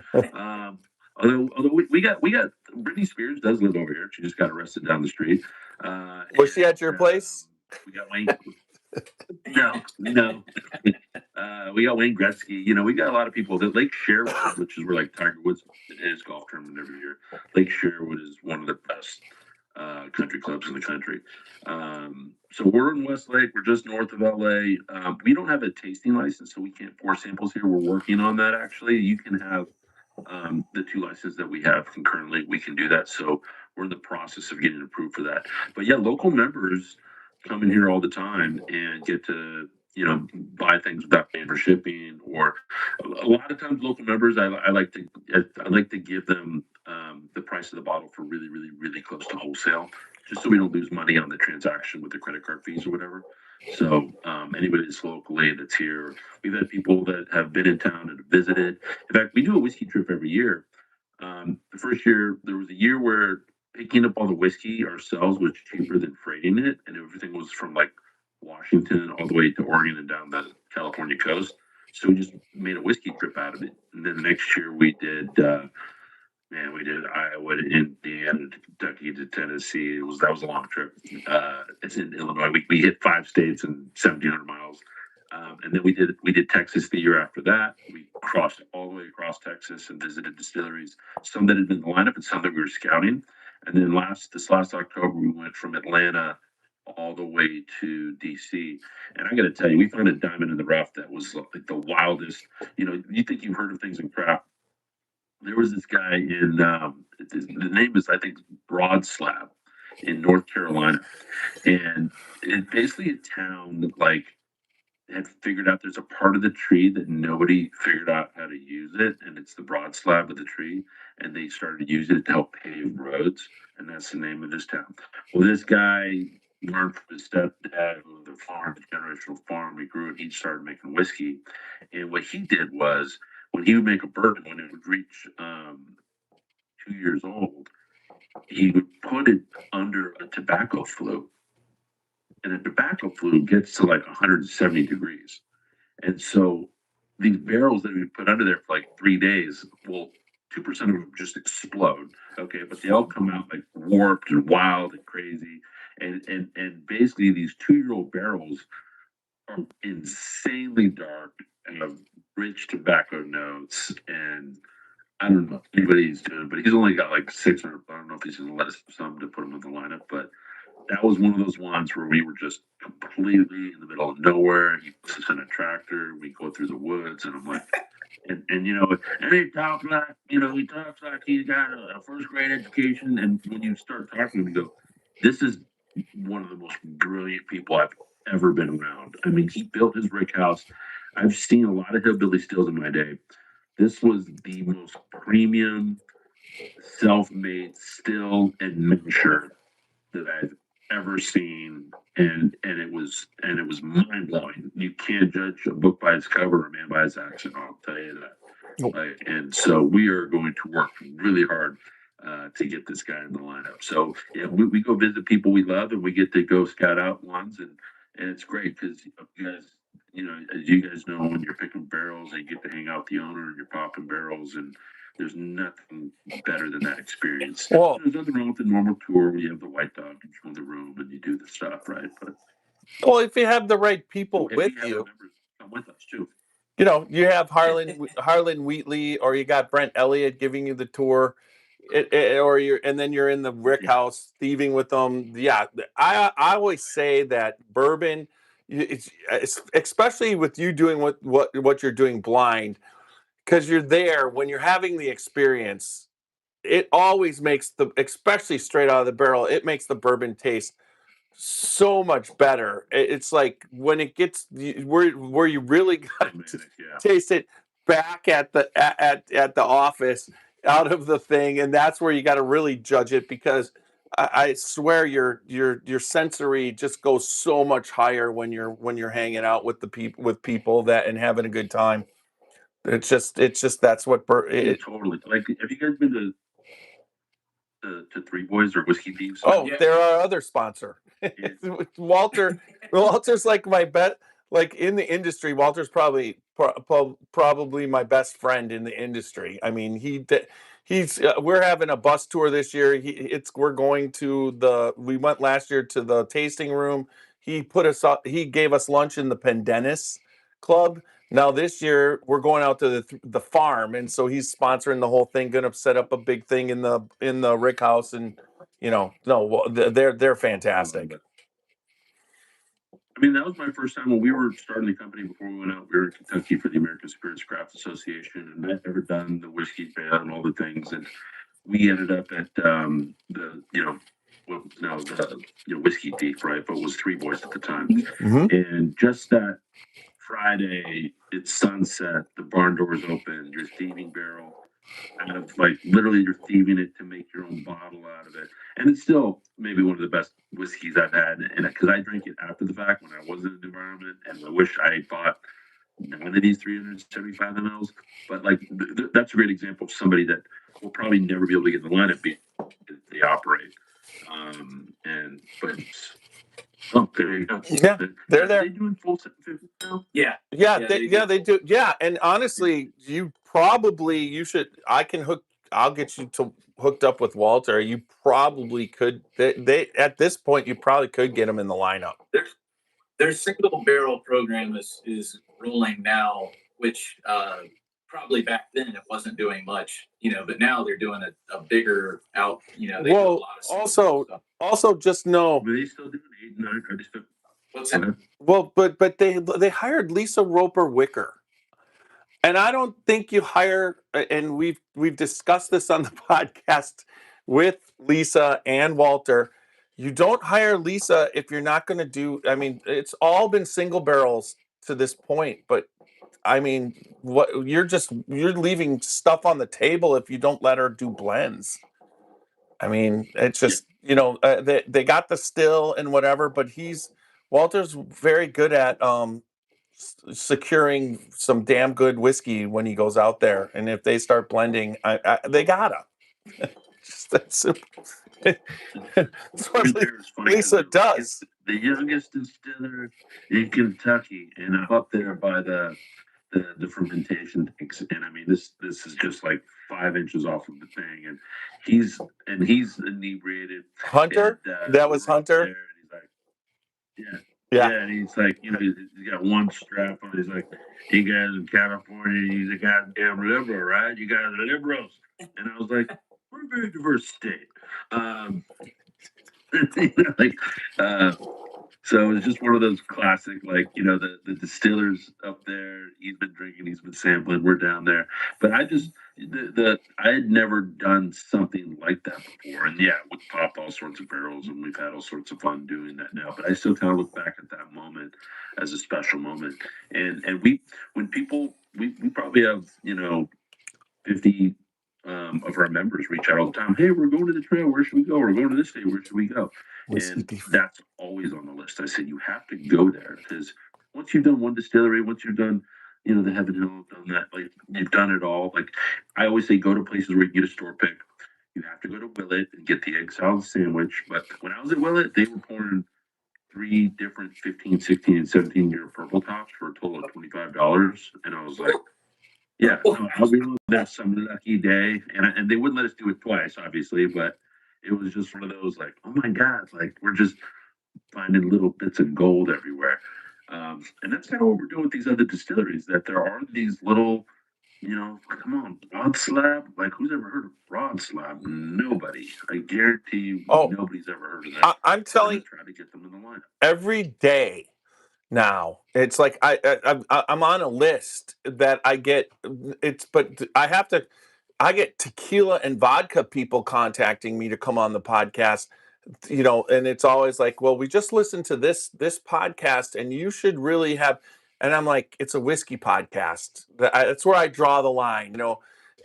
I'll do anything as far as cocktails and that type of thing, or flavored whiskey. Fine, it just has to do anything to do with whiskey. I mean, that's a pretty broad scale, right? You're talking Scotch, you're talking Japanese. We just had our first Cinco de Mayo Mexican distiller, Sierra Norte. They came on, and so I actually had that was our first international podcast. But what I'm saying is, but every day there's a distillery I've never heard of in Virginia, or and they want to send me samples. And my only thing is Send me the samples. If I can recognize the whiskey as good, like well-made whiskey, they're on. I understand my palate of what I want, but it has, I also understand that every single distillery makes, the large distilleries, they're making it for everybody, right? Even yourself. There's, like you said, there's some people that you might not like that whiskey on the end, but it's really good. But then the fourth one you love, and then when you put it out there to everybody, it's equal straight across the board. That's just palates, right? It's like you're serving steak and lobster. That's what you do when you're blind, right? You got steak and lobster. There's some people who love lobster, don't like steak, and vice versa. But pretty much most people like it all. They like both steak and lobster. So that's the goal, right? Yeah, you want people that are trying everything. We are going to get into tequila, probably next year. We're just Smart. the laws are a little bit different in how you can do it. So we're gonna have a tequila, mezcal, agave box. Even throw in some soda, like some really cool, like even I'm thinking like pachu. I mean, there's some really cool things that you could do with that category. And we're in the process of raising money right now. So we're about midway through that because we're expanding into a restaurant model that's totally different than this model, and then trying to get our kids into hotel rooms. Nice. So Do you want to? Yep. Do you want to go through this blind? We didn't get back to it. Go through it. Another tangent. Yeah, I'll tell you. I'll tell you what each of these are. So the first one is from Traverse City, Michigan, and that is. It's not Traverse City. I mean, it's funny. There's a few distilleries in Traverse City. My son lives there. So tell your son to go to Mammoth Distilling because. Well, I'm going now. It is such a everything that they have, and look, they do source a lot of Canadian rye from Alberta, but then they've got this island where they're doing all these yeast experiments, and they're true craftsmen. Longtime friends. I first met them when I was in Kentucky at the convention, and Phil Addy, who was their head still at the time, I mean, he was doing amateur chiropractic on me at 2 a.m. while we were drinking like some hazmat stuff, and so it's just great people, great whiskey. I'll tell you that 15-year ride that we had matured in a Weller barrel from them. They were in our second lineup ever, so to have them back in the lineup. And this is a store pick. You can only get this if you're at the store. This is a Mammoth Northern Rye Bourbon. And yes, this is a really, really popular bottle. In which members people order this like crazy. That second one is Casey Jones. Mm-hmm.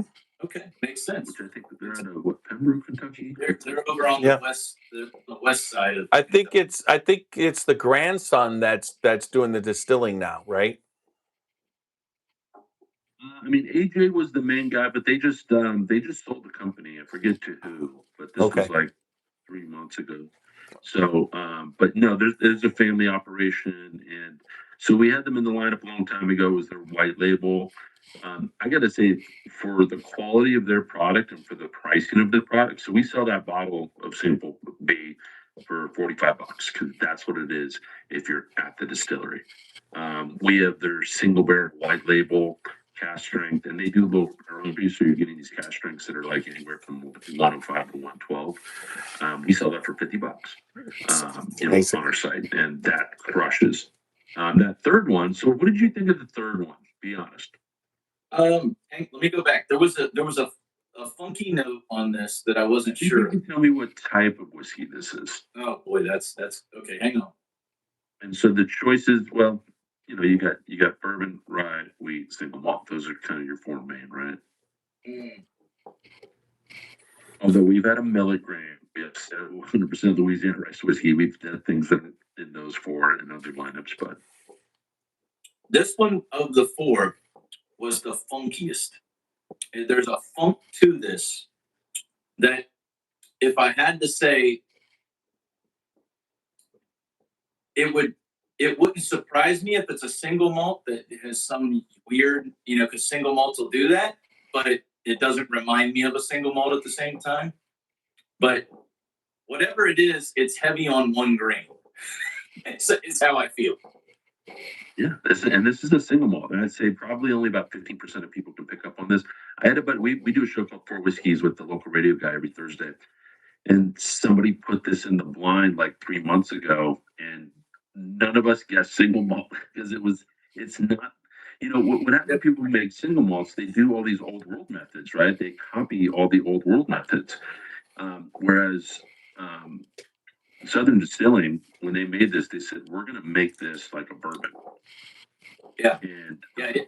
um, It's not the fruit notes. Like we just did a podcast with Town Branch, and Mhm. um, Dave Bob brought in some really killer single malts, and one of them had this crazy raspberry note that was just Oh, different from anything. but it was butter icing raspberry. I mean, it was more. I never tasted anything like it in a whiskey. So this has a little darker side of it for a single malt though. Like this goes more to a dark side, not as fruity, which like you're saying, if they do a different process, that makes sense. yeah, people either love it or they hate it. It's kind of like it's polarizing. And Yeah. this is only a 375 milliliter bottle. You can only buy this if you are at the distillery or if you're a member. We're the only retailer that has both sample A and C. Um, like unless you're at the distillery yourself. Yeah. But yeah, Pete Barger, he's at Bruzel did Bruzel Fest or something at his location, and Oh. yeah, they all went nuts for this. Now that can very much be Inception, where somebody Bruzel said it hasn't served everybody needs to love it. Yeah. We don't tell people what to love. I always equated when we started this. We figured out quickly, like that Southern Star Dark Barrel that everybody went nuts for. I got an angry email about it that was like, I've had 7 barrel picks from Southern Star. This didn't taste anything like any of them. And I'm like, well, fuck yeah, dude. We're trying to do shit that people aren't doing. That's the whole point. Isn't that why you That do barrel picks and different things? You're right. That's why. Exactly. Something different, right?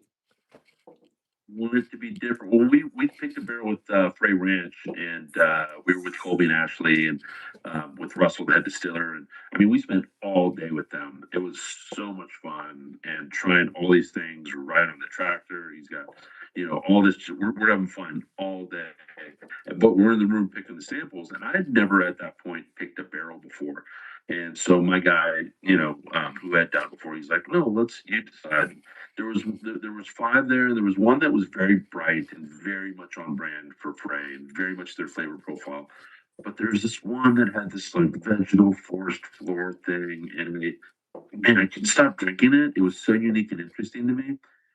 But I didn't want to and I could tell they were nudging me. I could tell they had the shows nudging me towards their standard thing, right? But my guy being my guy, my chief taste, my spirits guys, my whiskey wizards, he listens to everybody. He doesn't foist. He's the best listener. And there was this older woman in the corner of the room who'd been sitting there the whole time. And he looks over at her and he says, "Well, what about you? Which one do you like?"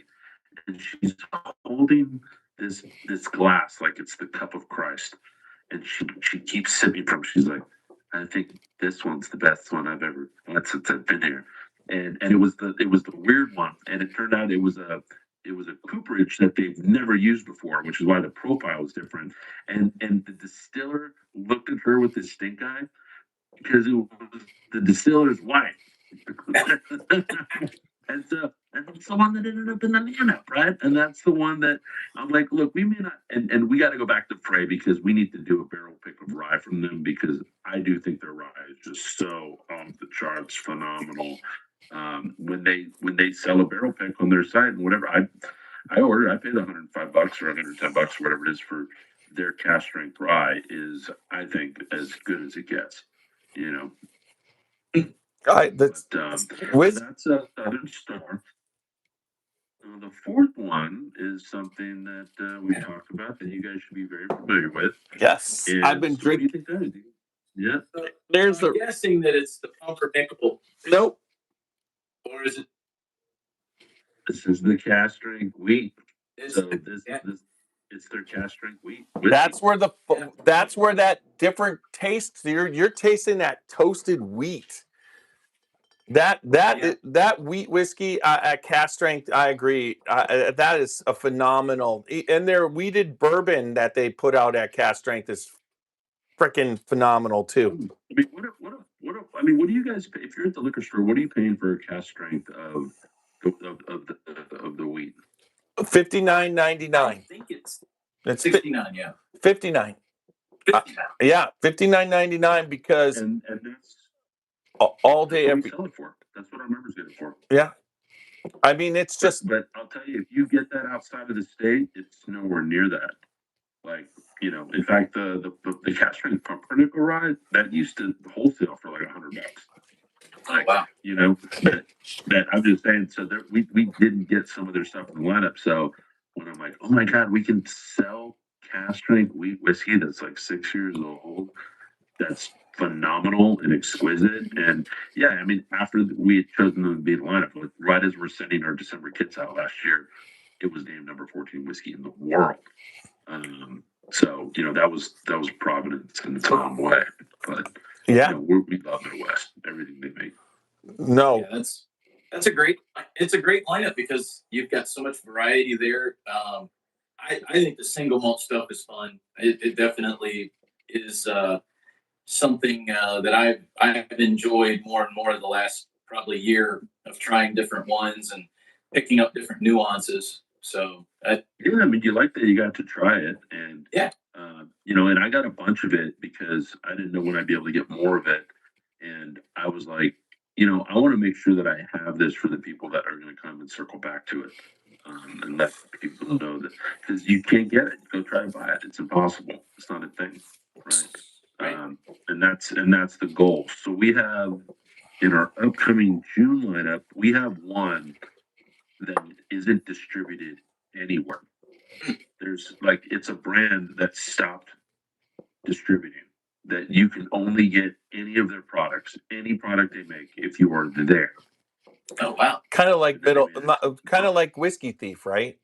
I mean, Whiskey Thief, you can. Pretty much. Yeah, Yeah, well, and the thing is, like, is it still true at Whiskey Thief? You can only get a bottle if you thieve it yourself.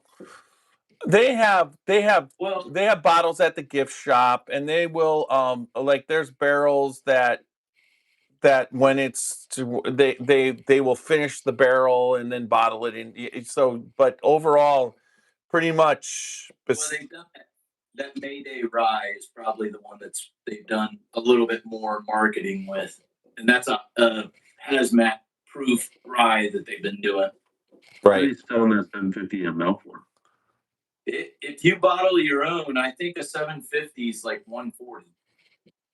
Yeah, because when I bottled the 375, it was 65. Yeah, and I think those are 79. Yeah, they're 80 now. But, Yeah. you know, but they're all 7, 8, 9 year, right? Oh, and the ryes are my thing. the ryes are The unbelievable. I don't know how they get the ryes to taste the way they get them to taste. They get some chocolate into those ryes. That's crazy. I'm just mad I don't have meat because you know it's like when you get a bottle that is so unique and interesting, and come on, I've never thieved into a bottle before and all of that, and I had this bottle. I'm like, I'm gonna make this last. I think it made it a year and a half, but because I wouldn't do a heavy pour of it, I would just be like, I want to just have that memory. I want to park that memory back into my glass for a little bit. But I kept revisiting it too often, and I'm like, and then once it was gone, it was gone. And yeah, I picked it. It was an 8 year ride. It was like 8 year, 9 months, and it was phenomenal. You know, they got 99 recipes, but a bitch ain't one. Hit me. Yeah. Yeah. But yeah, I always wonder if they have the amount of product, but also it's like, okay, if they're retailing stuff for 140, that's hard. You know that we don't. I mean, so we had Cat's Eye. We had a 153 proof. It was 151 proof, 26 year in our lineup from Cat's Eye, and that was a $250 bottle. I think our members got it for 130. And man, I got to tell you, that thing drank like it was about 115. It was so like you had two sips and felt like God was pulling on your cheeks. You're like, what's happening to me? And like that. It was actually 159 proof, but I had to have him proof it down to 151 because there's 13 states that you can't ship to if it's over 153. Yeah, I get it. Well, With this weird liquor law. Sorry, folks, you don't get this one. I had that the exceptional character, which was I want to say 160, and I don't know, drinking 160, it was delicious, but I basically it took me 2.5 hours just to do a half ounce, and I basically was dipping my tongue. It's just I just dip my tongue in there and just take my time. I'm like thinking 160, my liver is going to tell me to F off.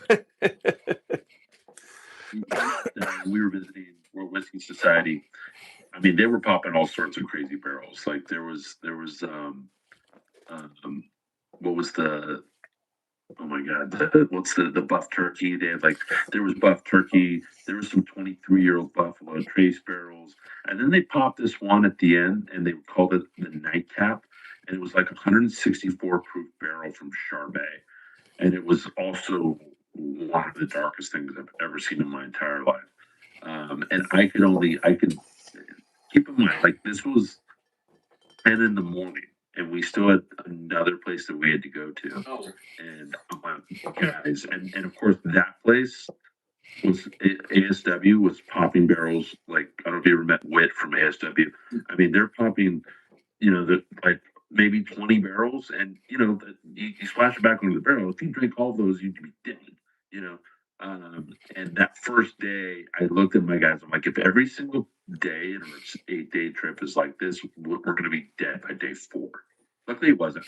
But we've had a couple of those days, man, where you're in the back, and especially these craft guys, they'll have 50 different mash bill barrels where they're like, "You want to try a red, white, blue barrel?" I'm like, "What's that?" They're like, "It's red, or blue, or white, and it's all three." Usually, Like, yeah, I want to try that. usually if we were with Bishop, if we ended up with Bishop, somehow we all ended up naked in a stream by the end of the night. It's just Yeah, he's like, "What's your sign?" Well, we're gonna have to pick some. We're gonna have to take these, and we're gonna go over that stream, and it's all right. We're all familiar with each other, you know. yeah. I mean, but yeah, he always had a lot of extra stuff going on. And once we were done, you do a barrel pick, and once you were done, all of a sudden it was just like whiskey heaven of just every single thing, and they had so much different stuff. It was phenomenal, and I could tell when we were visiting French Lick that he was going to stay there. So French Lick was supposed to be in our lineup, and they pulled out 2 weeks before we were supposed to bottle it. Who pulled out? Was Alan there at the time? It was not Alan. This was not an Alan decision. This was one of the many straws that broke the camel's back. Yeah. Probably guess who it was. Yeah, I do. But it was such a bullshit. It was such a selfish thing to do, and luckily, and we what I just happened to do is I had one of our distilleries that were set up for the next quarter already cleared and ready to go, and we slotted them in there. And it was Leaper's Fork, and love Leaper's Fork, and they. But if I had not had all the legal stuff done at that time, it would have fucked us so hard, and it was such a selfish, thoughtless thing that so I will not support and buy anything that French does. I don't care who the new distiller is. Oh, they don't have a they stayed through sponsorship after Alan left for us, and they have not distilled since he's left. They tried to do it, the family. They brought somebody in, and there was a whole article, and there was a PR push for it. But no, Alan trained. You broke it in two. Alan trained him, and they fired him within like, what was it, 4 months of it, and then they tried to do it themselves. But those they didn't put anything. They didn't get anything in the barrel since he left. That doesn't surprise me, and it's just like, yeah, if they have any of the stuff left that he's made, I'm in. They have lots. But I can't support. No, And the reality is that that's going to go on the we market at kiss one a lot of point. frogs. You could maybe pick that up when I mean, Alan picks up his own stuff. He might just go in there. He's got no place now. I mean, what's going on with what happened with old Homestead? I just noticed all stuff. I mean, is that made public about what happened over there? He left. He. I mean, it wasn't he. It was a. He didn't put it this way. Didn't see it coming. But whatever it is, he's working through it, and then he's looking. There's other opportunities that are going to present, but right now he just took a general job with a cordial company, and he's just working. But that's just him at a cordial company. I don't know. That's a waste of talent, in my opinion. What if he got like him in the if he got like a side project of like him and he has a really good side project going right now with Stolen Wolf with Eric Wolf. They did a bunch of stuff. I got to taste it. It's called Colonial Rye, and it was damn good. It was up, like, it reminded me so much of Whiskey Thief's rye, that caramely, and it's only 2 years, and it's going to be coming out, and they did 13 barrels of it. So I think it's called Wolf and Williams, something like that. But it's going to be coming out. He's got a couple of things on the burner and everything, but he has to end up someplace. So I'm waiting. Yeah, I mean, I was hoping everything was going to turn out there, because I just, hey, when you're ready, you're like, there's a lot of brands where we say, hey, when you're ready to be in the lineup, just let us know. We want you in the lineup. And, we had that with Ben Halliday. We've had that with a few that we just said, hey, have you guys just tell us what the timing is? And have you guys been by Ironfish since you're up in Traverse City? So I've never. So we're doing a Michigan trip in October. I'm going in. I'm going up there. You let me know if it's not the first week when Bourbon on the Banks, but after that, I'll meet you on the weekend, because my son lives in Thompsonville, which is 7 minutes from the Ironfish distillery. And it's a craft distillery, and you always go into a craft distillery wondering where they're at, right? Because even when I met Alan and he was putting out the 2-year stuff, and there's a lot of grain on younger whiskey, and so a lot of times you like that. But when that quality younger whiskey starts to get into those mature barrels, like Bishop's stuff is now 10 going on 11, that stuff, the barrel starts to influence that quality whiskey off that pot still, and it's amazing. Old Stubborn with Ed Blay, or Bly, I think it's Blay. Yes, Ed Blay, that does Old Stubborn. He picked up the pot still from what's the place in West Virginia? Oh, come on, it's the West. They basically, we were pot stilling, and then they went to Virginia. What? It's the Smooth Ambler. No, I was thinking of Virginia, not West Virginia. West Virginia. Smooth Ambler went from pot still to column still, and he pulled all their pot still that they had left and started his old thing called Old Stubborn. And that is some amazing whiskey that he blended. But what Ironfish is doing up there, I went in there, and they have their Mad Angler, and they've got some stuff they're doing, and went in, and they're at the point where they're not putting out young whiskey. It's 5-6 years, and it's pretty good. If you're going to Michigan, you should stop in. I can. Going from Pittsburgh to Michigan. And I think we're passing through Columbus. I mean, does that route make sense? Columbus, Pittsburgh to Michigan, stopping at Columbus. Yeah, then they go north. Yeah. Yeah, because So I mean, I think that's our plan. Columbus. I think that the trip is going to be 1,000 miles by what we were doing, and yeah, so we average driving like 120 miles, per day, depending on what we're doing. But yeah, we're going to start in Pittsburgh. We're going to fly out of Detroit, and we figure it out along the way. But yeah, if you want to help us figure that out, if you guys want to, even if it's just you guys meet us when we're at Middle West, so we can press the flesh and hang out, or Watershed or whatever. Yeah, have you heard about Black Diamond? I have. I don't. I've never tried Black Diamond. Well, I mean, they do a good job. They're blending MGP with Middle West, and they're using the same blender from MGP that Penelope used initially. So they basically have him take the Middle West and the MGP and have a bunch of fun. But it's good. What's his name at Old Elk? They took MVP master distiller and Greg Metz. Greg Metz. Yeah, Greg Metz. Yeah, his name was on every bottle, and I think that surprised me. I mean, it wasn't a situation where they went bankrupt. It was kind of like they got bought out, and then I mean, I like Old Elk, and I like a lot of their product. They're selling a bunch of the Old Elk single barrels. It's become. Oh yeah, there's some 9 and 10-year-old. Oh, I know. I just got the list of it. I'm like, fuck. Should we just get a 10-year?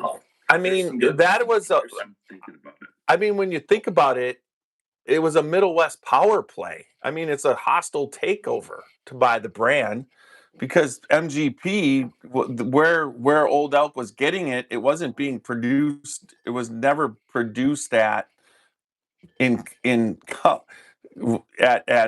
Old Elk. It's always it was stocked in Indiana, and then they were because that Greg laid that down an awful lot of that before he went out there. So that was that was his stock, and I don't know exactly what he was doing when he was out there. I mean, he probably was doing something similar to the difference between Yellowstone and Limestone Branch. Stephen Beam's home is Limestone Branch, but Yellowstone is being made in Louisville. It's just that simple. You can't do a couple barrels 12 barrels a day and supply a national brand. It just doesn't work that way, right? No. Well, I mean, we were at one in South Carolina on our last trip, and I was like, they got to be laundering money through this fucking place because it was the biggest fermentation. Like they had these 40,000 gallon tanks, and maybe one of the biggest stills I've ever seen. And I'm like, how much are you guys producing? They're like, we're doing about 3 barrels a month. And I'm like, oh yeah, there's some shit going on here. Like, I don't know what the fuck. Barrels a month at a giant still. But it was just like, yeah, the owner kept trying to do like, let's just get on some jet skis. You guys want to play some pickleball and jet ski? And I'm like, all right, maybe. I don't know. I would. I don't want to get indicted because I hung out with you for too long. I don't know what the fuck's happening over here, but it's just one of those weird situations. And yeah, we meet all sorts of characters, and we kiss a lot of frogs. I say we kiss way less frogs than we did in the beginning because. Now we reach out to people that get back to us, and we have a ton of people that reach out to us, and yeah, there's still a lot of just really young, some people, people that come from brewing backgrounds or wine backgrounds, or they just apprentice for the right people. They generally hit the ground running pretty quickly. Some places just never really find their footing. Some places just never scale up because they're just drinking all their 1 and 2 year stuff. Yep. And then you have like Valentine's who we'd love to get them in the lineup, but they just don't have enough product in the way that they've scaled because they didn't want to dig into their older stuff. They're being strategic and smart about it. And we have a lot of respect for that. So, when I see American Greek 10 years or something, like I just buy it. You know what I mean? Because I know I'm going to love it. I know it's going to be good. And so those are the ones that we hope at some point will sync up with them. We can't get everybody we want in the lineup, but But so far, we're checking off a lot of people from our wish list, so that's pretty dope. Well, you know as well as I know, when you walk in, like the first time I ever walked into Middle West Spirits, walked into the craft distillery. He had a column. He's got the column still. It was a Saturday morning, and it was just running full out. I mean, he was running that 24/7. You walk into so many places, and if it's not the right time of year, there's no distilling going on. And then it's really concerning when you walk in to Bardstown Bourbon Company and they're not running. That's when you start to like go, whoa. But then you'll walk into a craft distillery and they're just going. I mean, if they're going now, you could tell. You could tell who's really doing it 100%, and they're it's got to keep going. You got to keep running those stills if there's a demand. And most craft distilleries, with how much of their little pot still will make, should always be running that because of the fact of that the demand for it locally can support it. You know what I mean? That's the whole thing. So if they're supporting locally, if they're doing it right. yeah. Yeah, there's a bunch of brands that went out of business because they scaled up. They were just like this.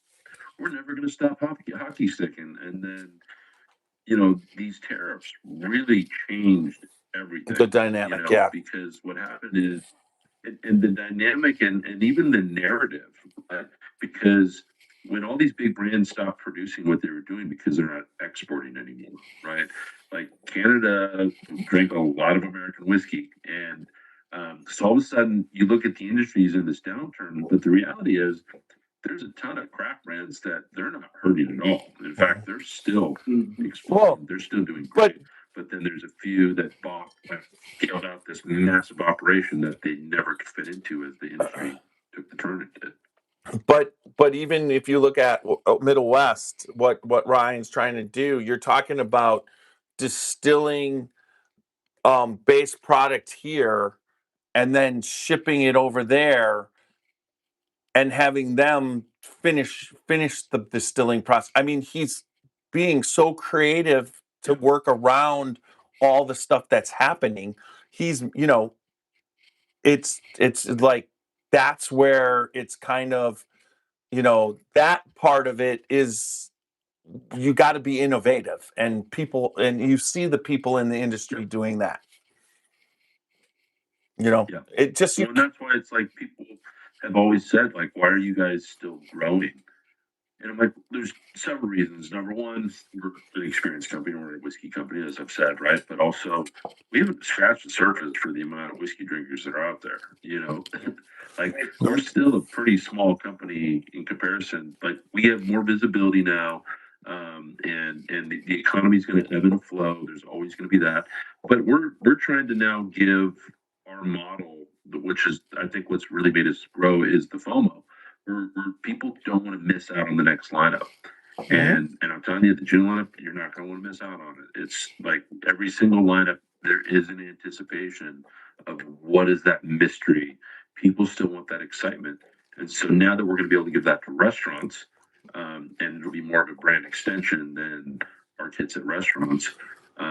We want to get people back into restaurants because consumer behavior changed during COVID. People are door dashing and Postmates, and what happens is you don't get the foot traffic, which means your server turnaround's higher because you're not keeping them happy with the tips. So we're trying to help do what we've done from the beginning, which is to uplift small businesses.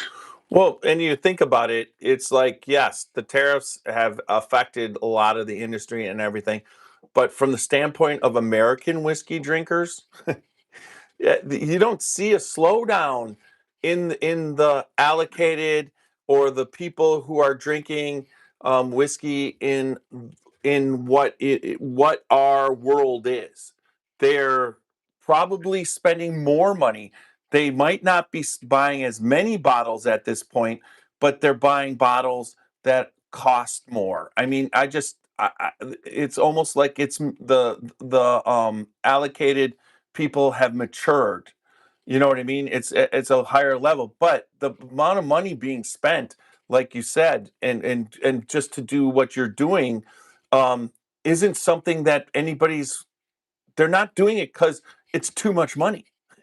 They have it and they're doing it because they want the experience. That thrive for experience and camaraderie that you're supplying, and that what the whiskey industry supplies has not died off at all. It hasn't.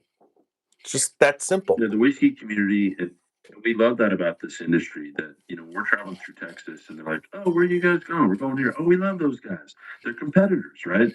But they're rooting for Texas whiskey. It's one of these.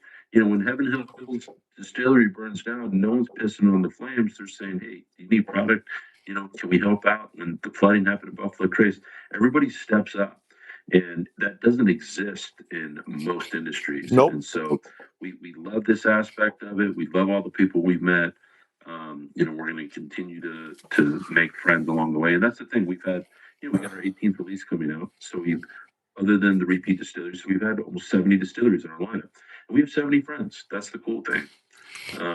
We still call them, we check in. I'm going to call Alan and check in on him, and we call people, we say what's going on, and we love it, and we love that we get to meet these people, and we get to support them. So CT, I just got a bottle of like the cellar aged Maker's Mark, because remember when that was coming out, it was like $500-$600, whatever the fuck it was, and I just got a bottle for like $140, and everybody's like, it's overhyped, I gotta tell you, it's fucking amazing. No, that bottle. Phenomenal. Yep. So 2020 was amazing. Yeah. I was like, I just got the 2025. I was like, oh yeah. I don't know what everybody was shitting on, but this bottle just knocked my tits off completely. Yeah. I was like, I smell it. I was like, so you think some of those people though are saying that because they didn't get it, and wait, what are you pulling up? So it's like, oh, well, is that Star Hill? Yeah, that was Star Hill's great. Their wheat whiskey. I've never heard of Star. A Star Hill Farm is. This one actually was given to us by Rob Samuels.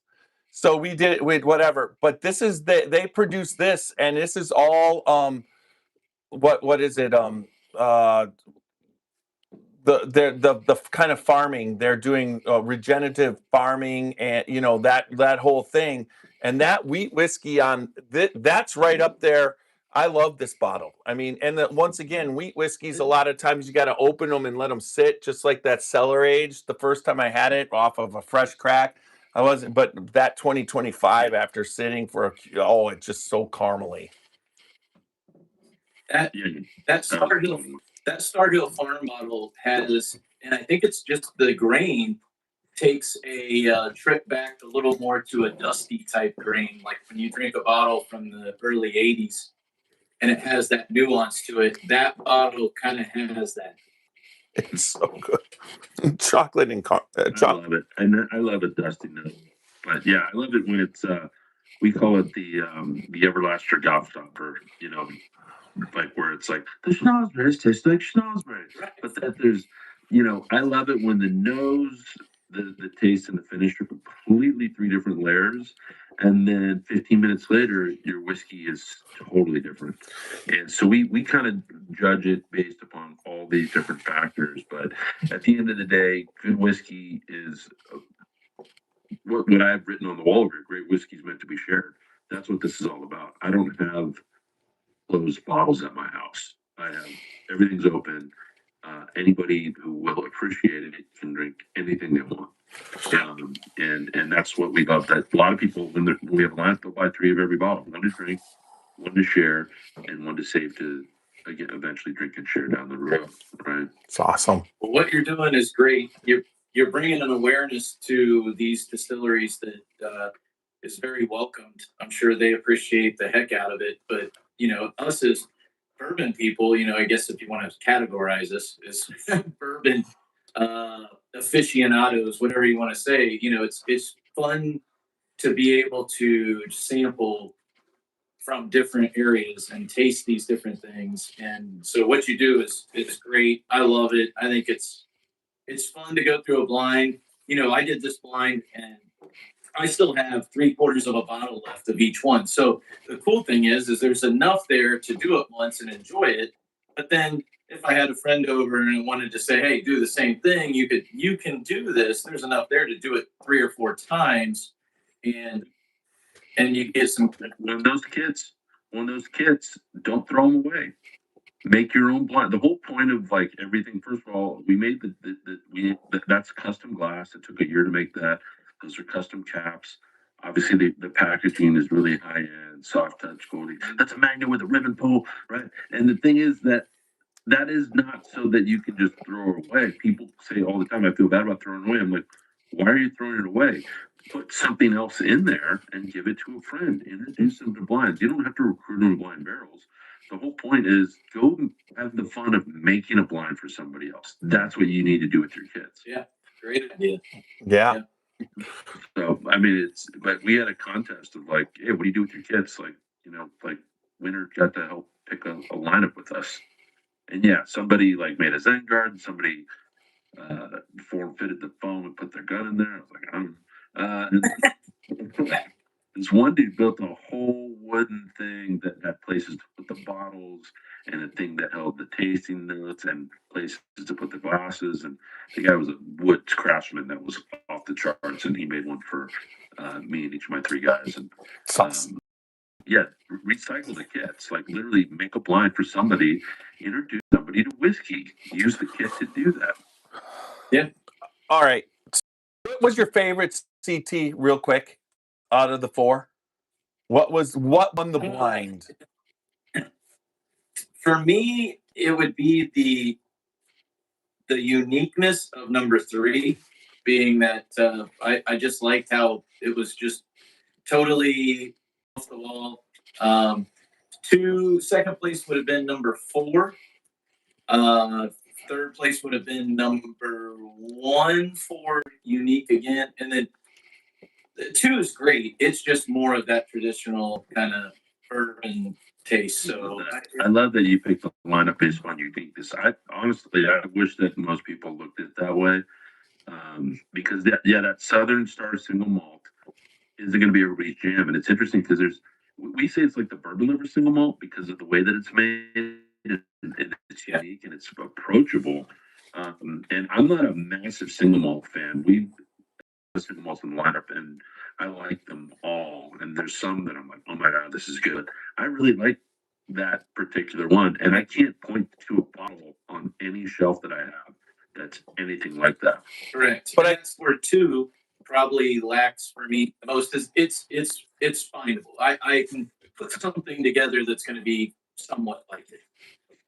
So yeah, but what a great road to go down. I mean, what a lot of fun you could have with those bottles with friends, and then like you said, to be able to repurpose it to somebody who's maybe not into bourbon as much, and you're like, hey, here you go, try it and see what you think, and then I'll tell you what they are after you do it.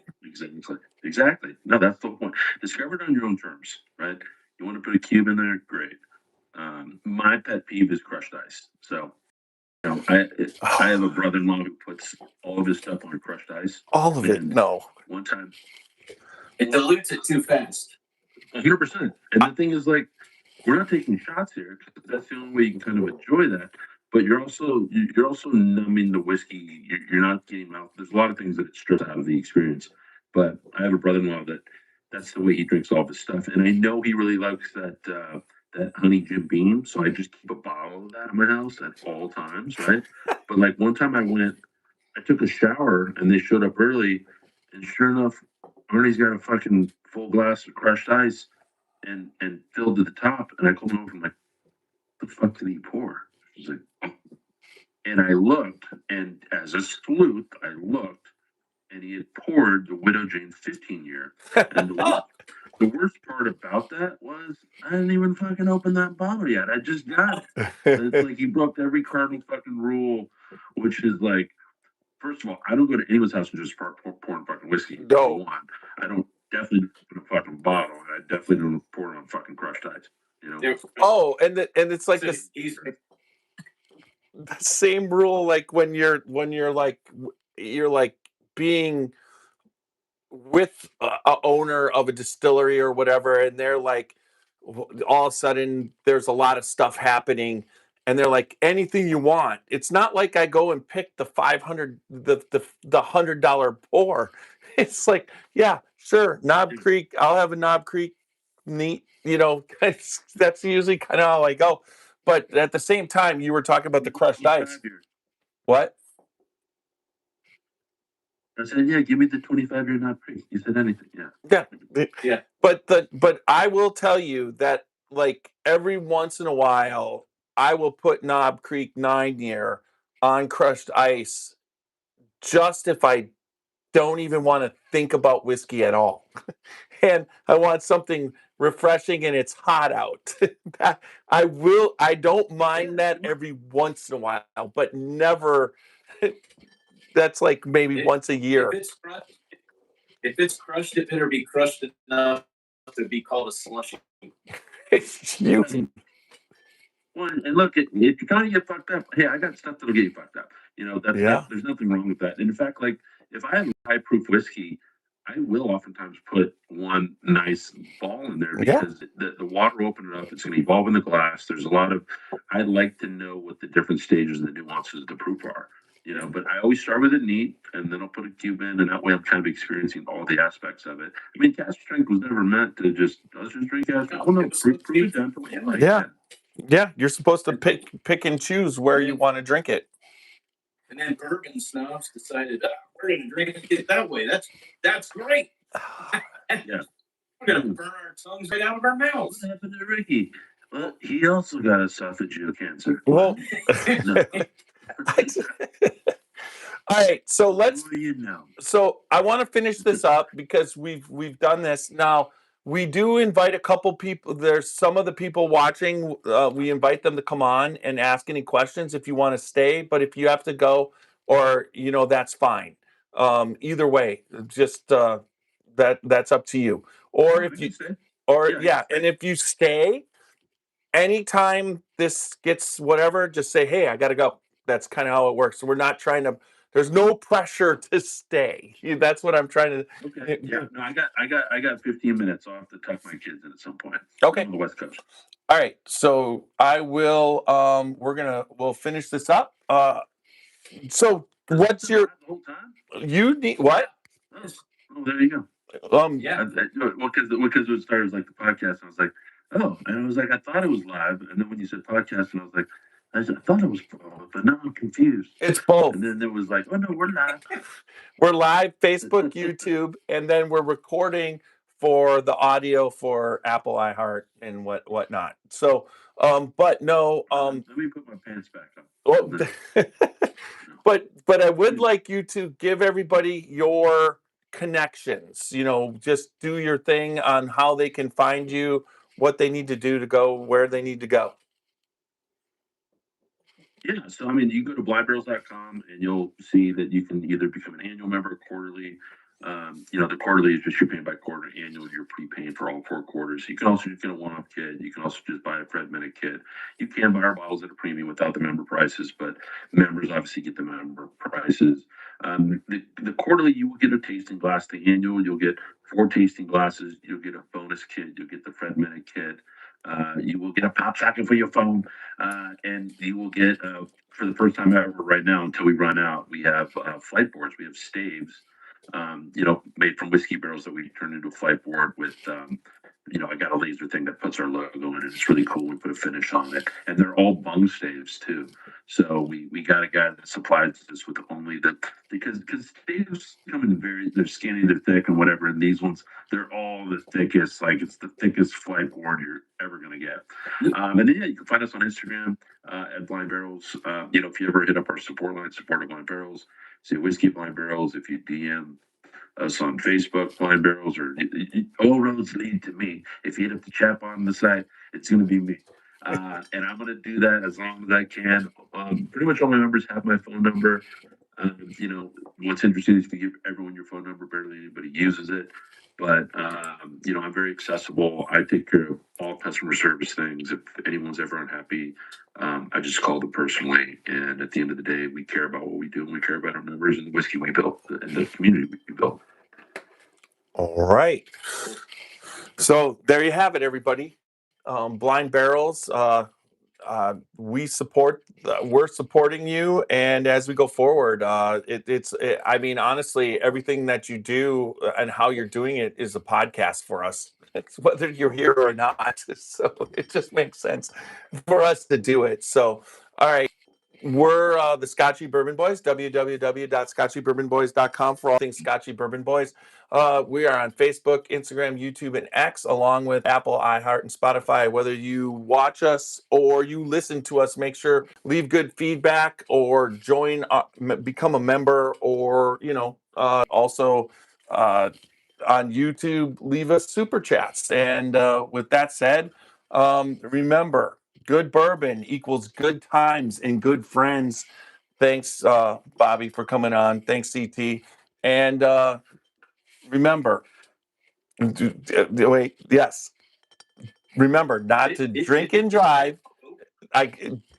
Drink responsibly and live your life uncut and unfiltered. And our AI will take us out.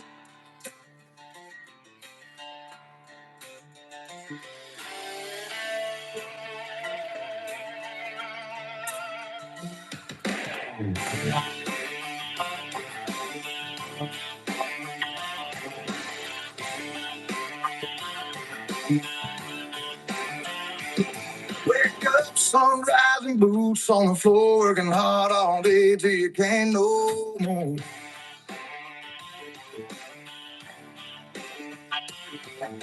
Life rolls on, but the choice is yours. How you play it out when you walk through that door.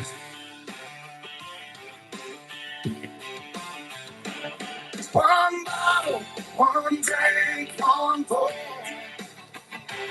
That's what Scotchy Bourbon Boys got in store.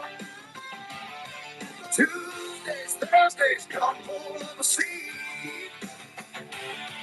We'll taste through the whiskey on the rocks and eat. Red Scotch or a good old rye. Japanese Irish, yeah, will tell you why. So wherever you're sipping, near or far, tune in with us from your home or your car. One bottle, one drink, one pour. That's the podcast you've been looking for.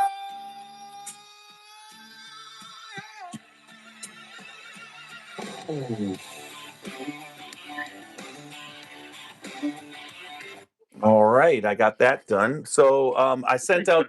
Slaps. I don't care what anyone says. Yeah, it's fucking dope. It's so much fun. It's just like I fool around with it, and I'll write the lyrics right off the bat, and then my wife's like, because she's musical, she's like, there's always something missing. Your lyrics don't work, And so I basically wrote the lyrics, and then I went into ChatGPT and told him to take those lyrics and make it so that it will work in a song.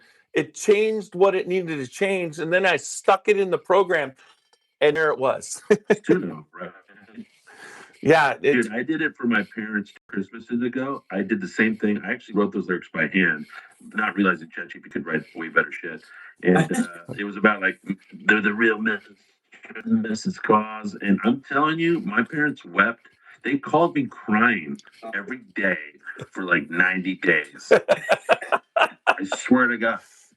Yeah. And I was like, and they were like, how do I call the singer? I need to tell him how much the song meant to me and all this, and it was just one of those like that. He doesn't exist. It's fucking AI. It's not real. It's not real. Hi. All right. So Bobby Broad Slab's a nice little distillery. Right off I-40 and I-95. I stopped on my way home from DC one time. Nice, dude. And when you go there, if you see just get in their ear, be like, you guys gotta be in blah, whatever. Just plant little seeds for us. Yeah. When you pass through, you gotta hit up if you pass through Raleigh. Right. So Raleigh, it's not a distillery, but the guy there branded best unknown blenders out there, and he's got a very small, selective. It's a subscription. I think it's a monthly bottle, and it's an expensive bottle. It's like $120 bottle. like bottle every Okay. month that you're committed to. But I Yeah. had the blends and they are off the charts. And he has barrels that are, he's got some like 18 to 22-year-old Buffalo Trace barrels. Like he's blending all premium badass stuff. So Rally was another one that we kind of went right from there to there and had to visit. So, but no, thanks for the, Yeah. you know, I bought those a, are just me.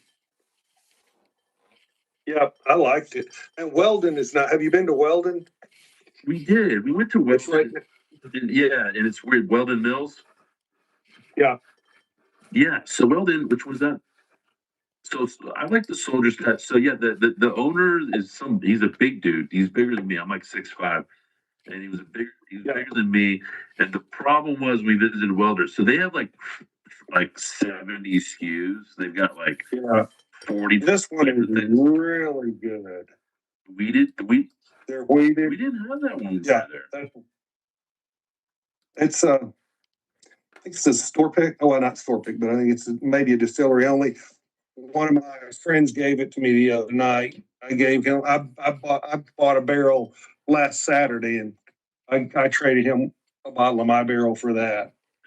Well, I mean, the problem is we had drank too much when we were there. Before we drank, because we wanted to like, we'll try this, and like we're just trying all the things. Like we tried 20 SKUs of things that weren't even whiskey, and then we ended up in their barrel, and most of their barrels are like smaller barrels.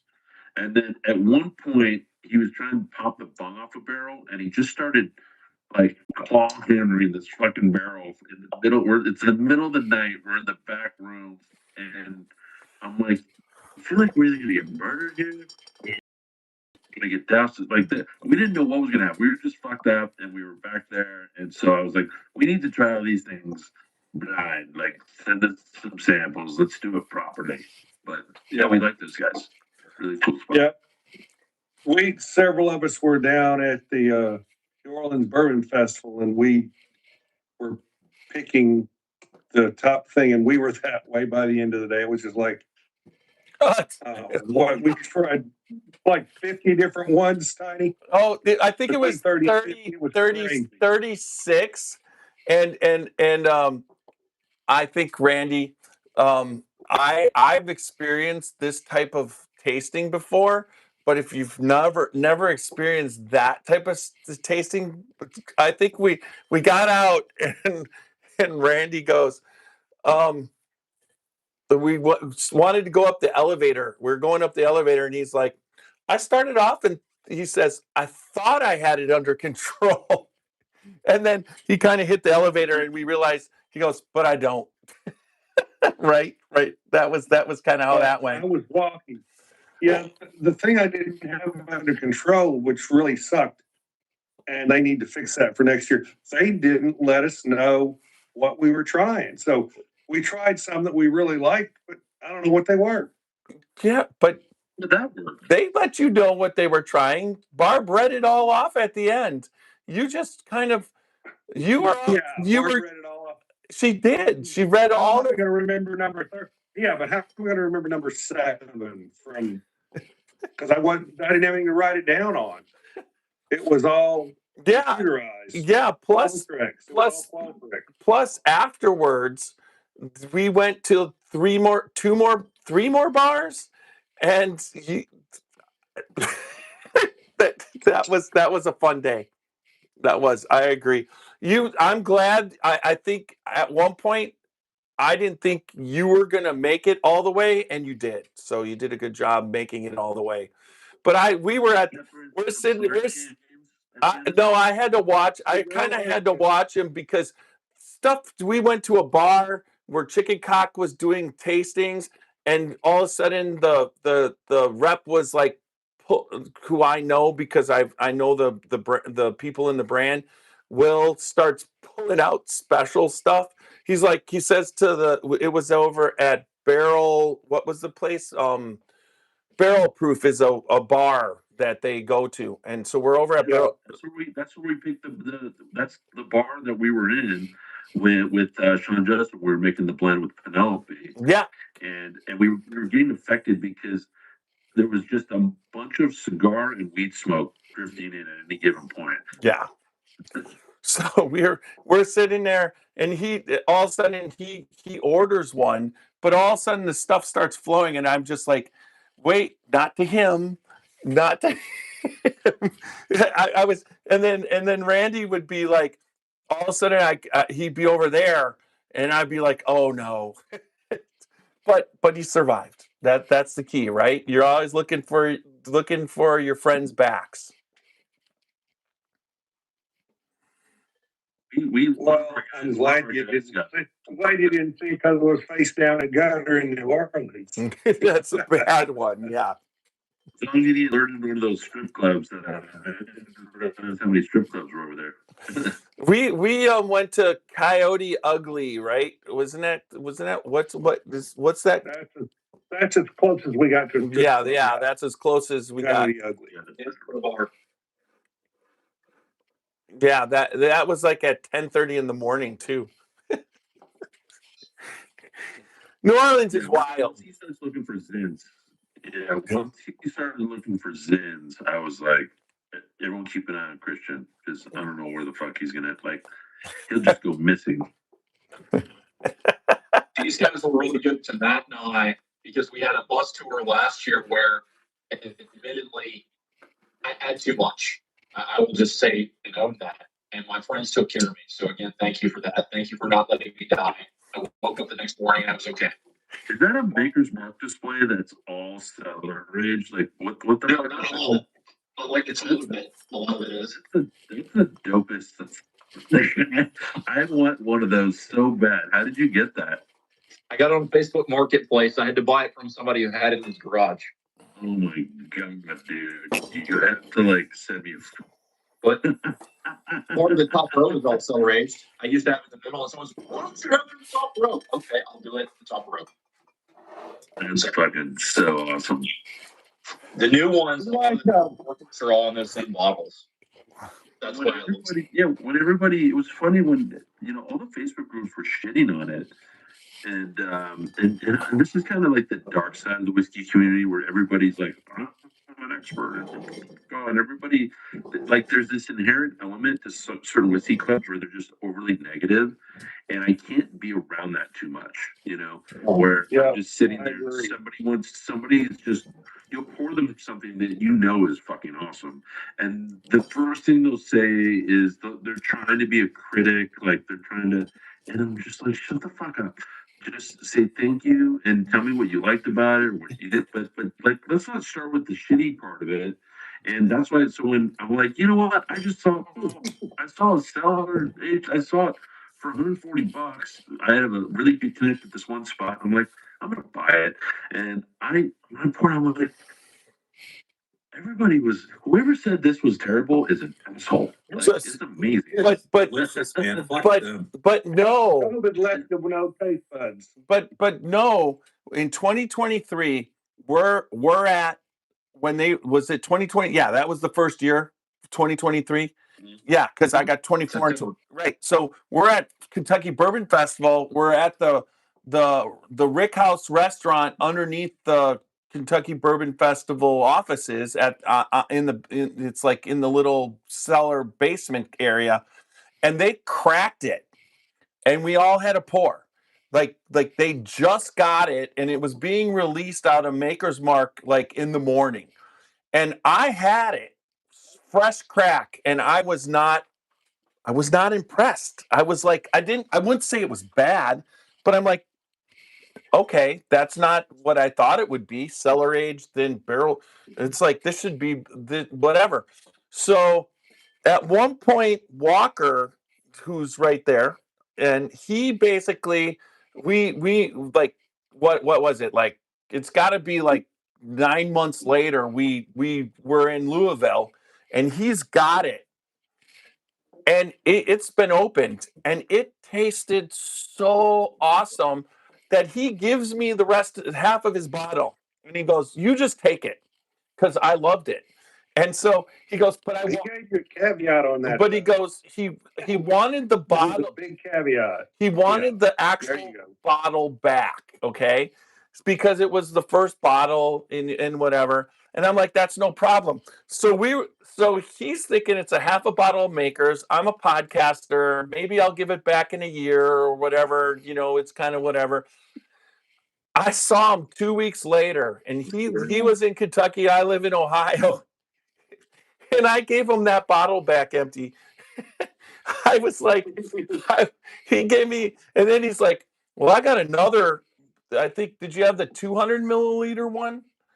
No, I mean, not the 700. He had a 700 milliliter. He's like, you can have this one. I'm like, The second half. yeah. He gets the second half. So he gets 2 halves and makes a whole. So, but that was like, I agree with you, phenomenal. And I'm considering what he told me. He didn't like it at first. So why would I give you a fresh crack? But That's true. so then, I want to show you boys something. I had a retirement party for one of my friends in the whiskey community here, Randy Hubbard, who Walker's met over Zoom. And so I worked on my place until, hold on. You remember what my floor had looked like? Yeah. Holy crap, you got a library now, bro. You can walk. Oh yeah. He's got aisles. Man, Yeah. that one's bigger than my liquor store. I've still got about 150 bottles that aren't. Here's where I keep my little Glens. Well, it wouldn't be Randy's house if you didn't have boxes on the floor still, Yeah. Yeah, I do have a few, but it's definitely not like it was. It's just lots of room to walk around. And this is my little barrel that I got. Well, actually, this is a 30-gallon. Mine was a 15-gallon, but that's the bottle. Founders. I got all kinds of walking room now. You got rid of One of my friends gave me a lamp. So is that where is that? Like that. Is that what? Is that the house? Yeah, this is my family room over the garage. Okay, that The whiskey room of the family. the family room over the garage. That makes total sense.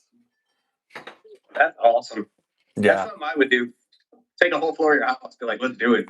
a family room over the garage. That's exactly where Rachel would want all this to be if I had one. But you got a basement, so you don't need it. Yeah. And we don't have a basement. Hey, John. So I got this. And my wife was kind enough to help me. Everything on that bottom shelf she just put there for me. She put a lot of this stuff up so we could get it cleaned up. Okay. And that was huge. So partner and help make a lot of difference. So the one thing that Bobby does is come up with craft distilleries and different and what from the podcast, if he does a lot of traveling, that's very similar to what all of us do. Because traveling, I think when bourbon and traveling is something I think that goes hand in hand. I mean, that's what you do. You go out on the road and meet people. And I've always said, Bobby, it's the bourbon's the glue that bring people together. And what you're doing, there's a lot of whiskey involved in what you're doing, but at the same time, you're doing customer service and the people who purchase your product, you know what I mean, of what your whole brand, that's what you're in it for, right? The people. I mean, I'm in it for all of it. I mean, this whole thing started out of COVID. My buddy was doing blinds during COVID, and I had done it with wine. I'd never really done it with whiskey, and I don't think I ever thought about how nuanced whiskey could be. And I'm the son of an inventor. My dad had over 200 patents and was a risk taker his whole life, and it took him 40 years of code overnight success, is what he likes to say. And he's always said, look, if you get an idea, you always have to figure out if somebody's done it, and if so, why not? And so I'm like, yeah, nobody's ever done this. So I called up a ABC alcohol control attorney. And by the way, this is just a great life pro tip. If you ever need to talk to an attorney, you can do a free hour-long consultation with any attorney. And so I did 17 of them with different ABC attorneys until I pieced together a way to do this. Because I always know a good idea. I've been an entrepreneur my whole life. I was a college football player. I went to USC on a football scholarship. I was in the business scholars program. Which USC? Player. South Carolina or The only one, Southern the only California? one I don't have to explain. The only one He's I in don't have to explain which one it California. is. I'm sorry. That's Oh, California. No, okay. I didn't know where you. I didn't know where you are.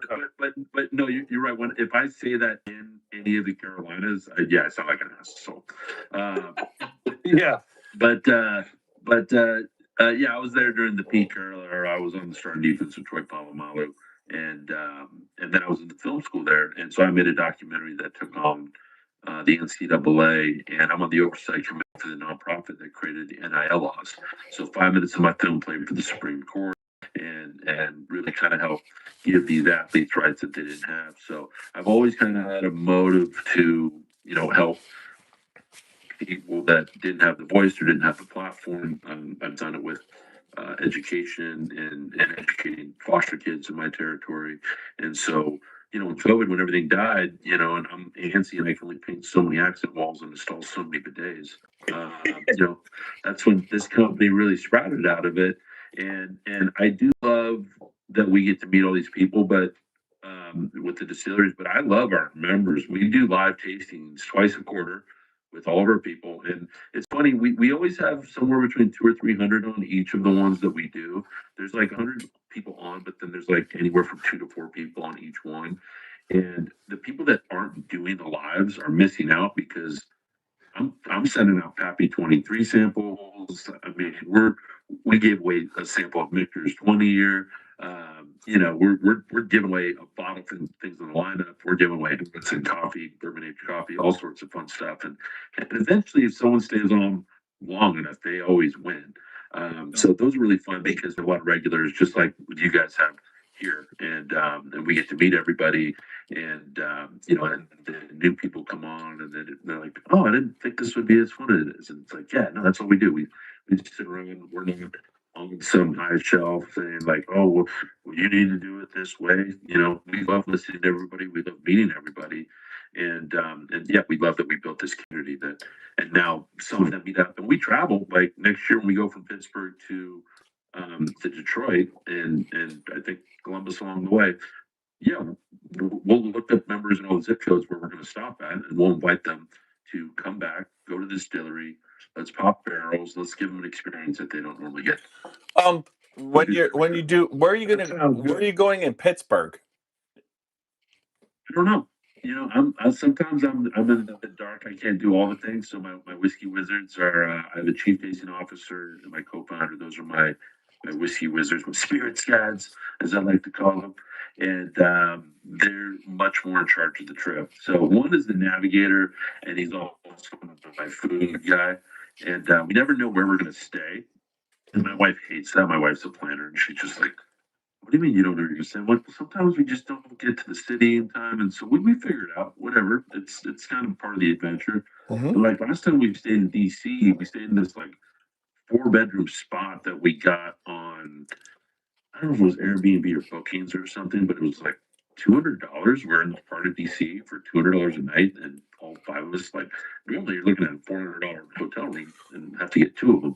So we kind of adventurous along the way. Well, what's crazy is when you're out and about, it's always about, like, for instance, like the Brown Hotel in Louisville can be like $350 a night. But for whatever reason, the last time I was there, my wife booked it for $139. It was a king and whatever. And it's just like you just have to be like kind of when you just roll in and you look, you just have to be open for one of 6 or 7 different things that's going to be fairly cheap. It's just like that's what happens when you travel and you just basically, I always call it, I refer to it as roll. Just roll. That's all we got to do is you roll, and whatever happens, happens. And it usually leads to a pretty cool experience, right? So, Wiggle. Bobby, I got Wiggle is I got 2 questions, and then I got to get back to work. Sorry, go on, Tiny. I'm sorry, go on. You can ask those questions if you have to get back to work. Yeah, I've got a lecture tomorrow on Go several things, but anyway, what is your favorite craft distillery, either that you've been to or you've tasted? It's such a tough question. Yeah, I figured you'd like that. You know, I'd say the one that I haven't been to that's my favorite is probably Middle West. So I haven't been there, and meaning like everybody there is good people, and everything that they send us, they're always been so easy to work with. And you know, like we have a member doing a barrel pick with them right now, and they're like, "Well, we want to give you a commission." I'm like, "No, that's not how this works." Like that's what the whiskey community is. So if somebody wants to do a barrel pick with you, and we can make that introduction, we can facilitate that, and we as a retailer can get the bottles and whatever. We'll make it happen. And we've actually done that almost 24 times with different distilleries.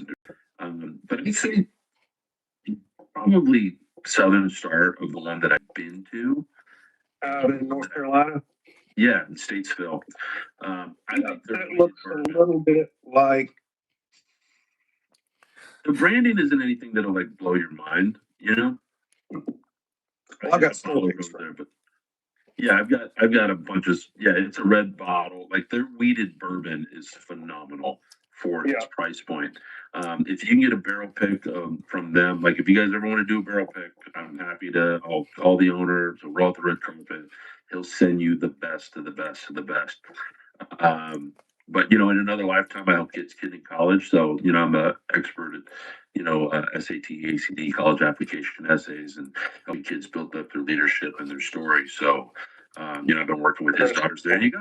There you go. There's the single barrel Paragon cast strength weeded bourbon, and I think it's a phenomenal. Yeah, and this is Red Hot Liquors, and this guy does a great job of picking Red Hot. Super good. He drove up from Cleveland last night to come to my party for my friend. So that was nice. Randy, he must be a very good guy. And were you in Kentucky this weekend with Stephen Fonte? No, I did not leave Knoxville this weekend. I was invited to come up to Kentucky for a couple things. I was so worn out, and I had this party Monday, so I just stayed and worked on schoolwork and worked on getting the house cleaned up. So go to Fonte's website and scroll down to where he was doing a pick for Yellowstone for the 250th, which was a thing, and tell me that that's not your doppelganger that's in that picture. I mean, it's like I was like that's Randy. I'm like, what's Randy doing at Yellowstone? It's just like at Limestone Branch. I'm like, nope. But anyways, all right. And you guys we were talking about Spirits of Crunch Lick. Here's their weeder. That's an old. I got that too. I got some of that too. That's some of his the younger stuff. I mean, yeah. I grabbed it for $30. So as you know, I figured for 30. I tried. So what is your? Here's the second question. I don't know if I want to say the most exotic pour you ever had. Might be the best way to say it. You know, I mean, not necessarily most expensive. It was the Doritos. I got a bottle of the Doritos. Yeah, it's like a neutral spirit, the fucking Doritos, and it tastes like Doritos. And I don't, you know, the funny thing is, if you think about what Doritos are made for, they could distill Doritos. You know what I mean? I don't know what the fuck they did. That's one of the weirdest things. You know, the Arby's bourbon was fucking good. Arby's made a bourbon and it sold out in like 30 seconds. I somehow fucking got one. That thing is it's smoky and it's got Arby notes, but it's actually really good. Does it have Arby's sauce? It's got an Arby's sauce vibe. Oh my god! Is it from Texas? Is it from Texas? Because Texas always picks up that saucy flavor for me.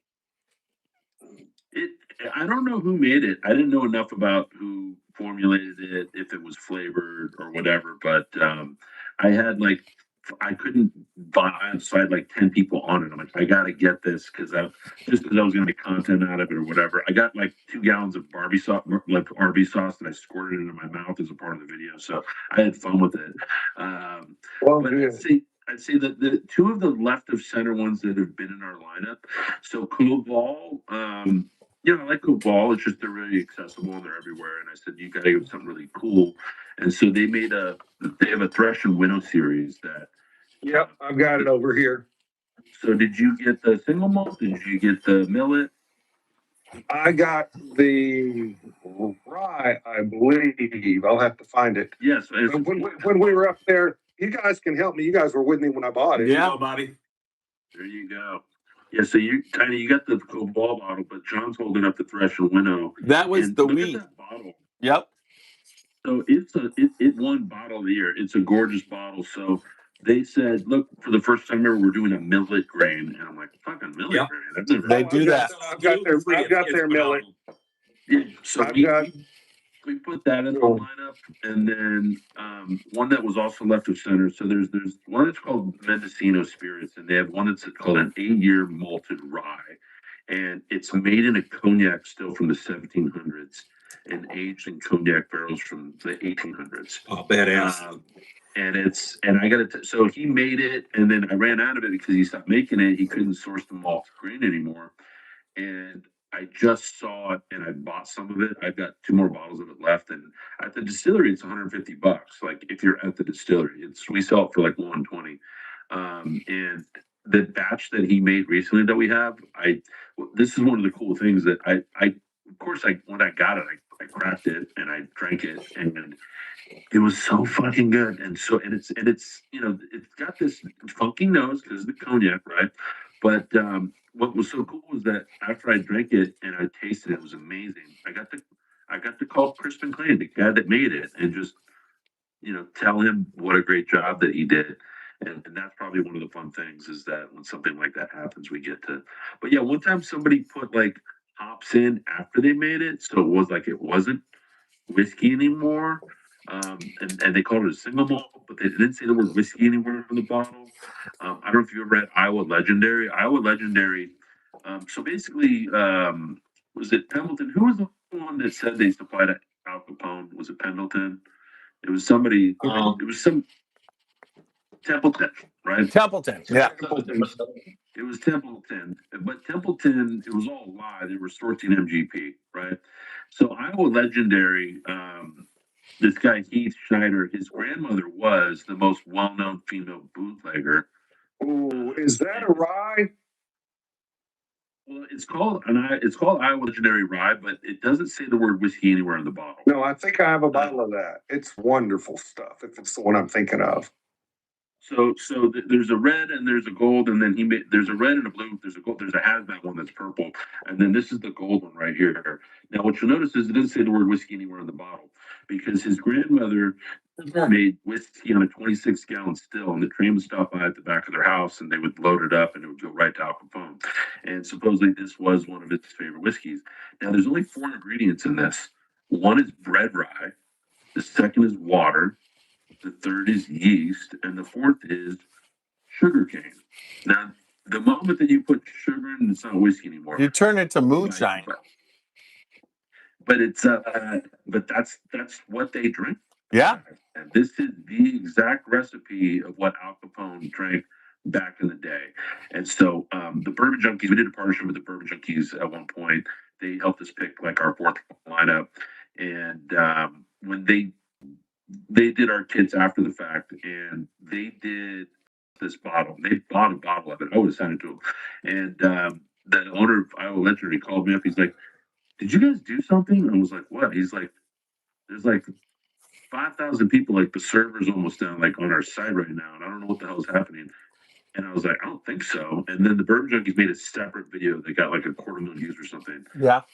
Because those guys are really fucking cool. We like those guys a lot. Bourbon Junkie. And, Yeah. I use them. Yeah. I would like you to meet. I would like to meet them. I have never met them. I probably should.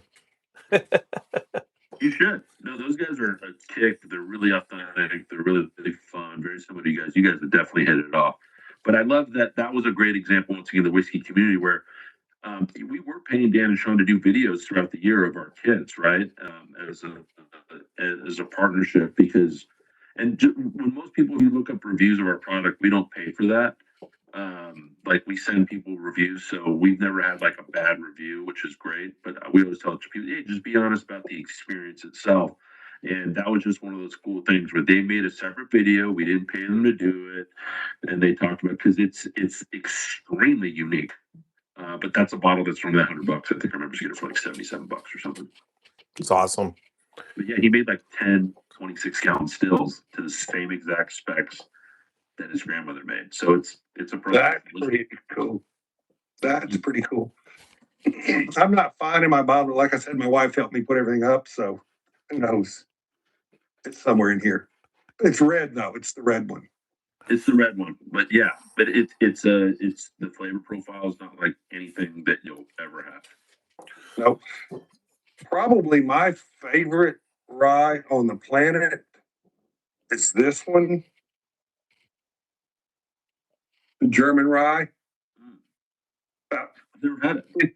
50 or $60. Hard to find. I met the importer because he happened to live in Chattanooga, which was really cool because Chattanooga's right down the street. So I ended up with 9 bottles of it. Isn't that what we did on the podcast? Yes, it is. Yeah. It's the one we did on the podcast. Well, Chattanooga, they need to be in the lineup. We've talked to them like 3 times, and the timing just never works for whatever reason. So we're still trying to get them back in the lineup. I'd say the rye that's about to be in our June lineup is top 3 ryes I've ever had. It's really unique, and that's what I love about ryes. Everyone's like ryes are spicy. Like ryes can be fruity, they can be floral. Yeah. They're the most diverse of all. And so I love that about ryes. Well, I mean, Stolen Wolf makes some damn good rye. I mean, I was just there recently, and then in Pittsburgh, Wiggle, which is owned now by the owner of the Pittsburgh Pirates. This is a good Stolen Wolf. So yes, and then That one. that one Wiggle surprised me, and Wiggle is based off of a distillery that they based it off of the guy that was in the Whiskey Revolution that was sentenced and George Washington pardoned because he was just plain nuts. Yeah. But the story there, the distiller there, he just contacted me, wants me to come back because I stopped in when I was there. Liberty Pole is the other place that you want to definitely go to. Liberty Pole, Jim, yeah, I mean, yeah, we know we're going to stop by there. Yeah, Yeah. we had their cast strength Mahoney, although they stopped letting us buy it because they're doing all self distribution through DC whatever now. So I'm like I'll still love and support them, but I can't support them because I can't sell their bottles. I can't tell people to buy it because. Well, I can go buy it. Whatever, it's awesome. I love it. I think the right, but you Mahoney can't. Yeah, but is it awesome. doesn't work within your structure that you have, your model that you've set up. If somebody reaches out and says, "How can I get more of it?" I just direct them to do it. But the problem is that person probably wants to buy 2 other bottles and doesn't want to have to pay the $29 for shipping for that bottle instead of the 20 for the 3 bottles that they would get through us. So it is what it is. But I'm gonna see if I can talk them out of it. Just buy like 2 cases a month and just you know what I mean. I picked this right. I picked up the Liberty Pole and this the same. My son got married in Pennsylvania. I bet they're single. I bet they're single malt. What about Neely? Have you had them? I have not. Okay. Oh, we got to fix that. Yeah. Yeah. See, you guys got to get your think tank and have everybody like put up the top 10 craft favorites and then send me the list and I can see if it's either ones we've had or haven't had. Because not everything in our bottle shop shows what we've had because there's some stuff like Black Button, they don't exist anymore. There's a couple. Lasso Motel. I have not had that. That's wonderful. And it's, you can get, How much is the that? How 18 much year is is that? wonderful. How much is that? It's $150. It's not cheap. Yeah, but we like to put but if I can get it for You probably get it. You probably get it a whole lot less. but if I get it for 100 and sell for 125, you know what I mean? Yeah. Yeah. So we got And you probably could. This was it. So what is your favorite craft Amberana finish, bourbon or rye? Oh, that's so easy. So yeah. good thing You tell yours. I can tell you his, the guy that just asked the question. Yeah, that one's pretty tasty. I like King's. King's I mean, Amberana is fantastic. I like dark arts, obviously. They Yeah. if you're gonna go with somebody that knows how to finish it, but believe it or not, the best at, I don't think it's even out. So we had one. What the name is this distillery? So we had a weeded bourbon in the lineup from them. They're right outside of what's the Texas city with the puffy tacos? San Antonio. I'm blanking Oh, on this. I know who you're talking about. Not Starts Devil's with an River. R. No. Ranger Creek. Yeah. Ranger Creek. So Ranger Creek, we have a weeded bourbon that's in the lineup that we're the first one to carry it. Everybody got like that Iowa Legendary bottle. Our members got it 4 months before it was ever released, which is kind of cool. And so same thing, Ranger Creek let us have their weeded bourbon 4 months before it came out. But just because those guys are really fucking cool, like they're veterans, like they're really a brewery that wanted to make whiskey, and the owner didn't want to let them do it.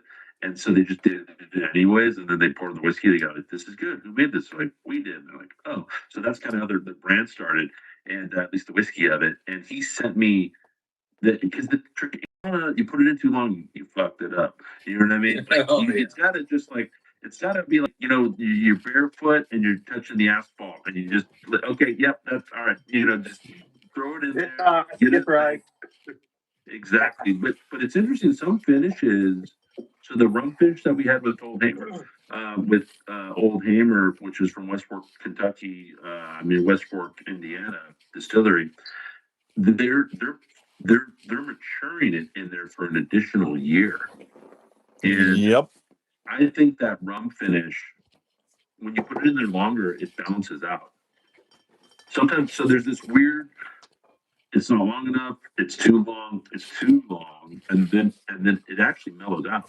Oh yeah. Like when we did that rebarrel. Macaulay. When we did the rebarrel. Macaulay entered an Amberana that was in a barrel for over a year, and he entered it into the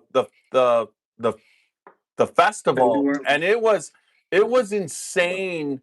I mean, it was the last thing we had out of all of them that we tasted. They let us taste that the last because it destroyed your palate. But if you like Amberana, it was I could see people just going crazy over it, and he sold it all. It wasn't bad. It was okay done, but it was tasty still. But it was crazy. Won't let us do an Amberana. I would like to do a Mizunara.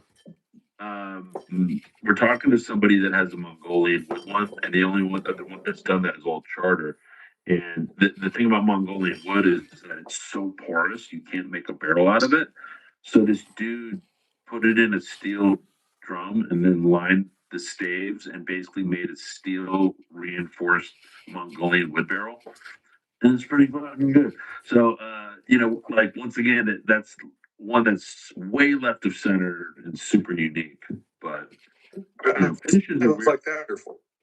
World Whiskey Society, like they did a tequila finish that's phenomenal. I usually don't like tequila finishes, but it's so hard to do the right finish and the right flavor. Did they do right flavor profile? They did the unicorn, right? They do the special bottles. The one I believe that's them. Special copper. Yeah. The Mizunara has a samurai on it, and the rum one has a pirate head on it. And Yeah. then the other ones have unicorn things on top of it. Here's a really good California rye. Since you're from California. This is an old Potrero. Okay. Yeah, up in San Francisco. Yeah, I heard they're moving to Kentucky, or Colorado, but I don't know that for a fact. I think it was We visited Kentucky. them on our trip, and there was a baseball game that was coming out, so we were late, and I felt bad because this guy was supposed to be at 4:30, and it was almost 5, and we drove to the address that was the dock. That was where all of their barrels were, but it turns out the dude we were meeting was at the headquarters 3 miles away. So we jumped out of the car, my guys and we got on these birds and we went through. It was like something out of a movie where we were just breaking every traffic law possible, just so we could go meet up. And he pulled it. He poured us that cast strength Hirsch that hadn't come out yet, and it was so good. But we love El Portero. We want them in the lineup. We just need to figure out what it is. And Did they do her? Yeah. So this is theirs too? Yeah. All right, fellas, I got to off. Okay. Have a great night. Yeah, See you, I gotta man. get to studying. So Nice meeting you, Bobby. I gotta get Thank on you. too, guys. but real quick, I'm sure you guys don't see it. Yeah. Bobby, did you ever hear of Paul Gutierrez? I know Jean-Paul Gaultier. No. Paul Gutierrez is out like like north of San Francisco, and he was aging his family whiskey in barrels in caves on the coast. Mm. And we're talking about stuff from the 1800s. So it was distilled in the pre and post Civil War, and then on the earthquake they rebarreled it, and then he has the whiskey. And I was just wondering if you knew who he was. I love those little legend stories. Have you guys ever heard of Cali Gold? Oh, I believe I have. Say that I have. So Cali Gold, and it's you can look it up. There's a whole article about it, and I think it was about a decade, maybe a little bit more ago. And these guys entered a whiskey into the San Francisco Spirits Competition, which is one of the top ones, if not the top one. It's And it won. And it won. And what these guys did was these guys were all like a bunch of Macaulay's where they had these expert palates, and they came up with an algorithm of the right amount, because blending is not just what you're blending, it's the amounts, right? And they're like, well, if we take this Four Rose limited edition and we take this purple top and we take this stag and we take this thing, and it's, blends are usually 8 to 20 things, and they came up with this formula that crushed, but it's not anything that they can release because they're just blending bottles that they have. That's not. And there's 3 guys, and one of them ended up running San Diego Distillery. One of them, another one. The other guy is a guy named Randall who still just lives. And if you ever visit or find Randall, he makes Randy's little bottle shop look like a minor hobby compared to everything that this guy has. Like the amount of crazy unicorns littered throughout the house. And the only way that you can get a bottle of Cali Gold is you have to know one of those 3 guys. And my buddy, it's funny, we have a video coming out called The Nay Bar, which him and his neighbor took the wall down and they built a bar out of it. And so we're going to be releasing that soon. But I go into his thing and I start talking to him, and he mentions Cali Gold. And I'm like, oh my God, I've heard about it. He's like, do you want a bottle? I get it for you. I'm like, shut the fuck up. And it's like $300 for 375 ml. But and it's got it's a mix of all just killer unicorns. And he has like those 10 original pinhooks from the vertical series. Like this guy is a massive collector. And just a really smart dude. But yeah, Cali Gold, there's a legend. It exists. You can still get it. It's not something you can buy. It's not. Okay. The three tiers are not involved. It's very backdoor blender. I have a story. CT, how I met him. We did an event in his area, which is the Dayton area. It was at Mother Stewart's, which is a brewery, and Andrew Camden invited us up, and they were doing a whiskey tasting and everything. That's where I met CT. But the reason why we became friends is because the movie Pappygate, right? You've seen that? So the main guy on Pappygate. So they were talking about wild turkey barrels, and they were talking about cases of Pappy and everything, but there was it wasn't mentioned, but there were barrels of Pappy that got out. They got barrels of Pappy out. Well, that guy CT knows, and he's like, "You want Pappy straight from the barrel from Pappygate?" And I'm like, "What are you talking about?" And so CT goes, "I know the guy." And so, and we're looking at getting him on the podcast, but we don't know how controversial it'll be because anyways, but so when we were down, I came down and he had gotten a sample of a 200 milliliter, and we tasted that, and then I've tasted it from the garage. So I mean that's the same kind of thing, man. The barrel of Pappy that they got out, and that it is still exists. I can tell you that this Doc Holiday 12 year that we're going to have, it's the last two barrels in existence that this guy ever made. And I'll send you a sample of it when we get some of it, or maybe we can trade one of your bottles for my bottles. Oh yeah, But definitely. And I'm telling you, it's one of these bottles that the story is so phenomenal, but it's basically a $300 bottle we're going to be selling for $140, and I think it's worth more than that just because it's priceless. If you think about the fact that it's the last two barrels That's in it. existence. Yeah, but what you're doing is so awesome because you're sharing this stuff, and you're not doing the exclusivity aspect of it. You know what I mean? You're not you probably that's I try and explain people the actual range of whiskey is very what Jim Beam is and Jack Daniels to what your best whiskey ever is like this in the scope of things, but in price it's like that. You know what I mean? It's just like the price isn't always for that much more taste. It's for the chance to do something nobody else has ever been able to do. They pull some whiskey off the bottom of the ocean from 100 years ago, and they sell it, cognac or whatever, because they found it as in a treasure, in a ship. I got some of that black top run at that actual last consignment. Right.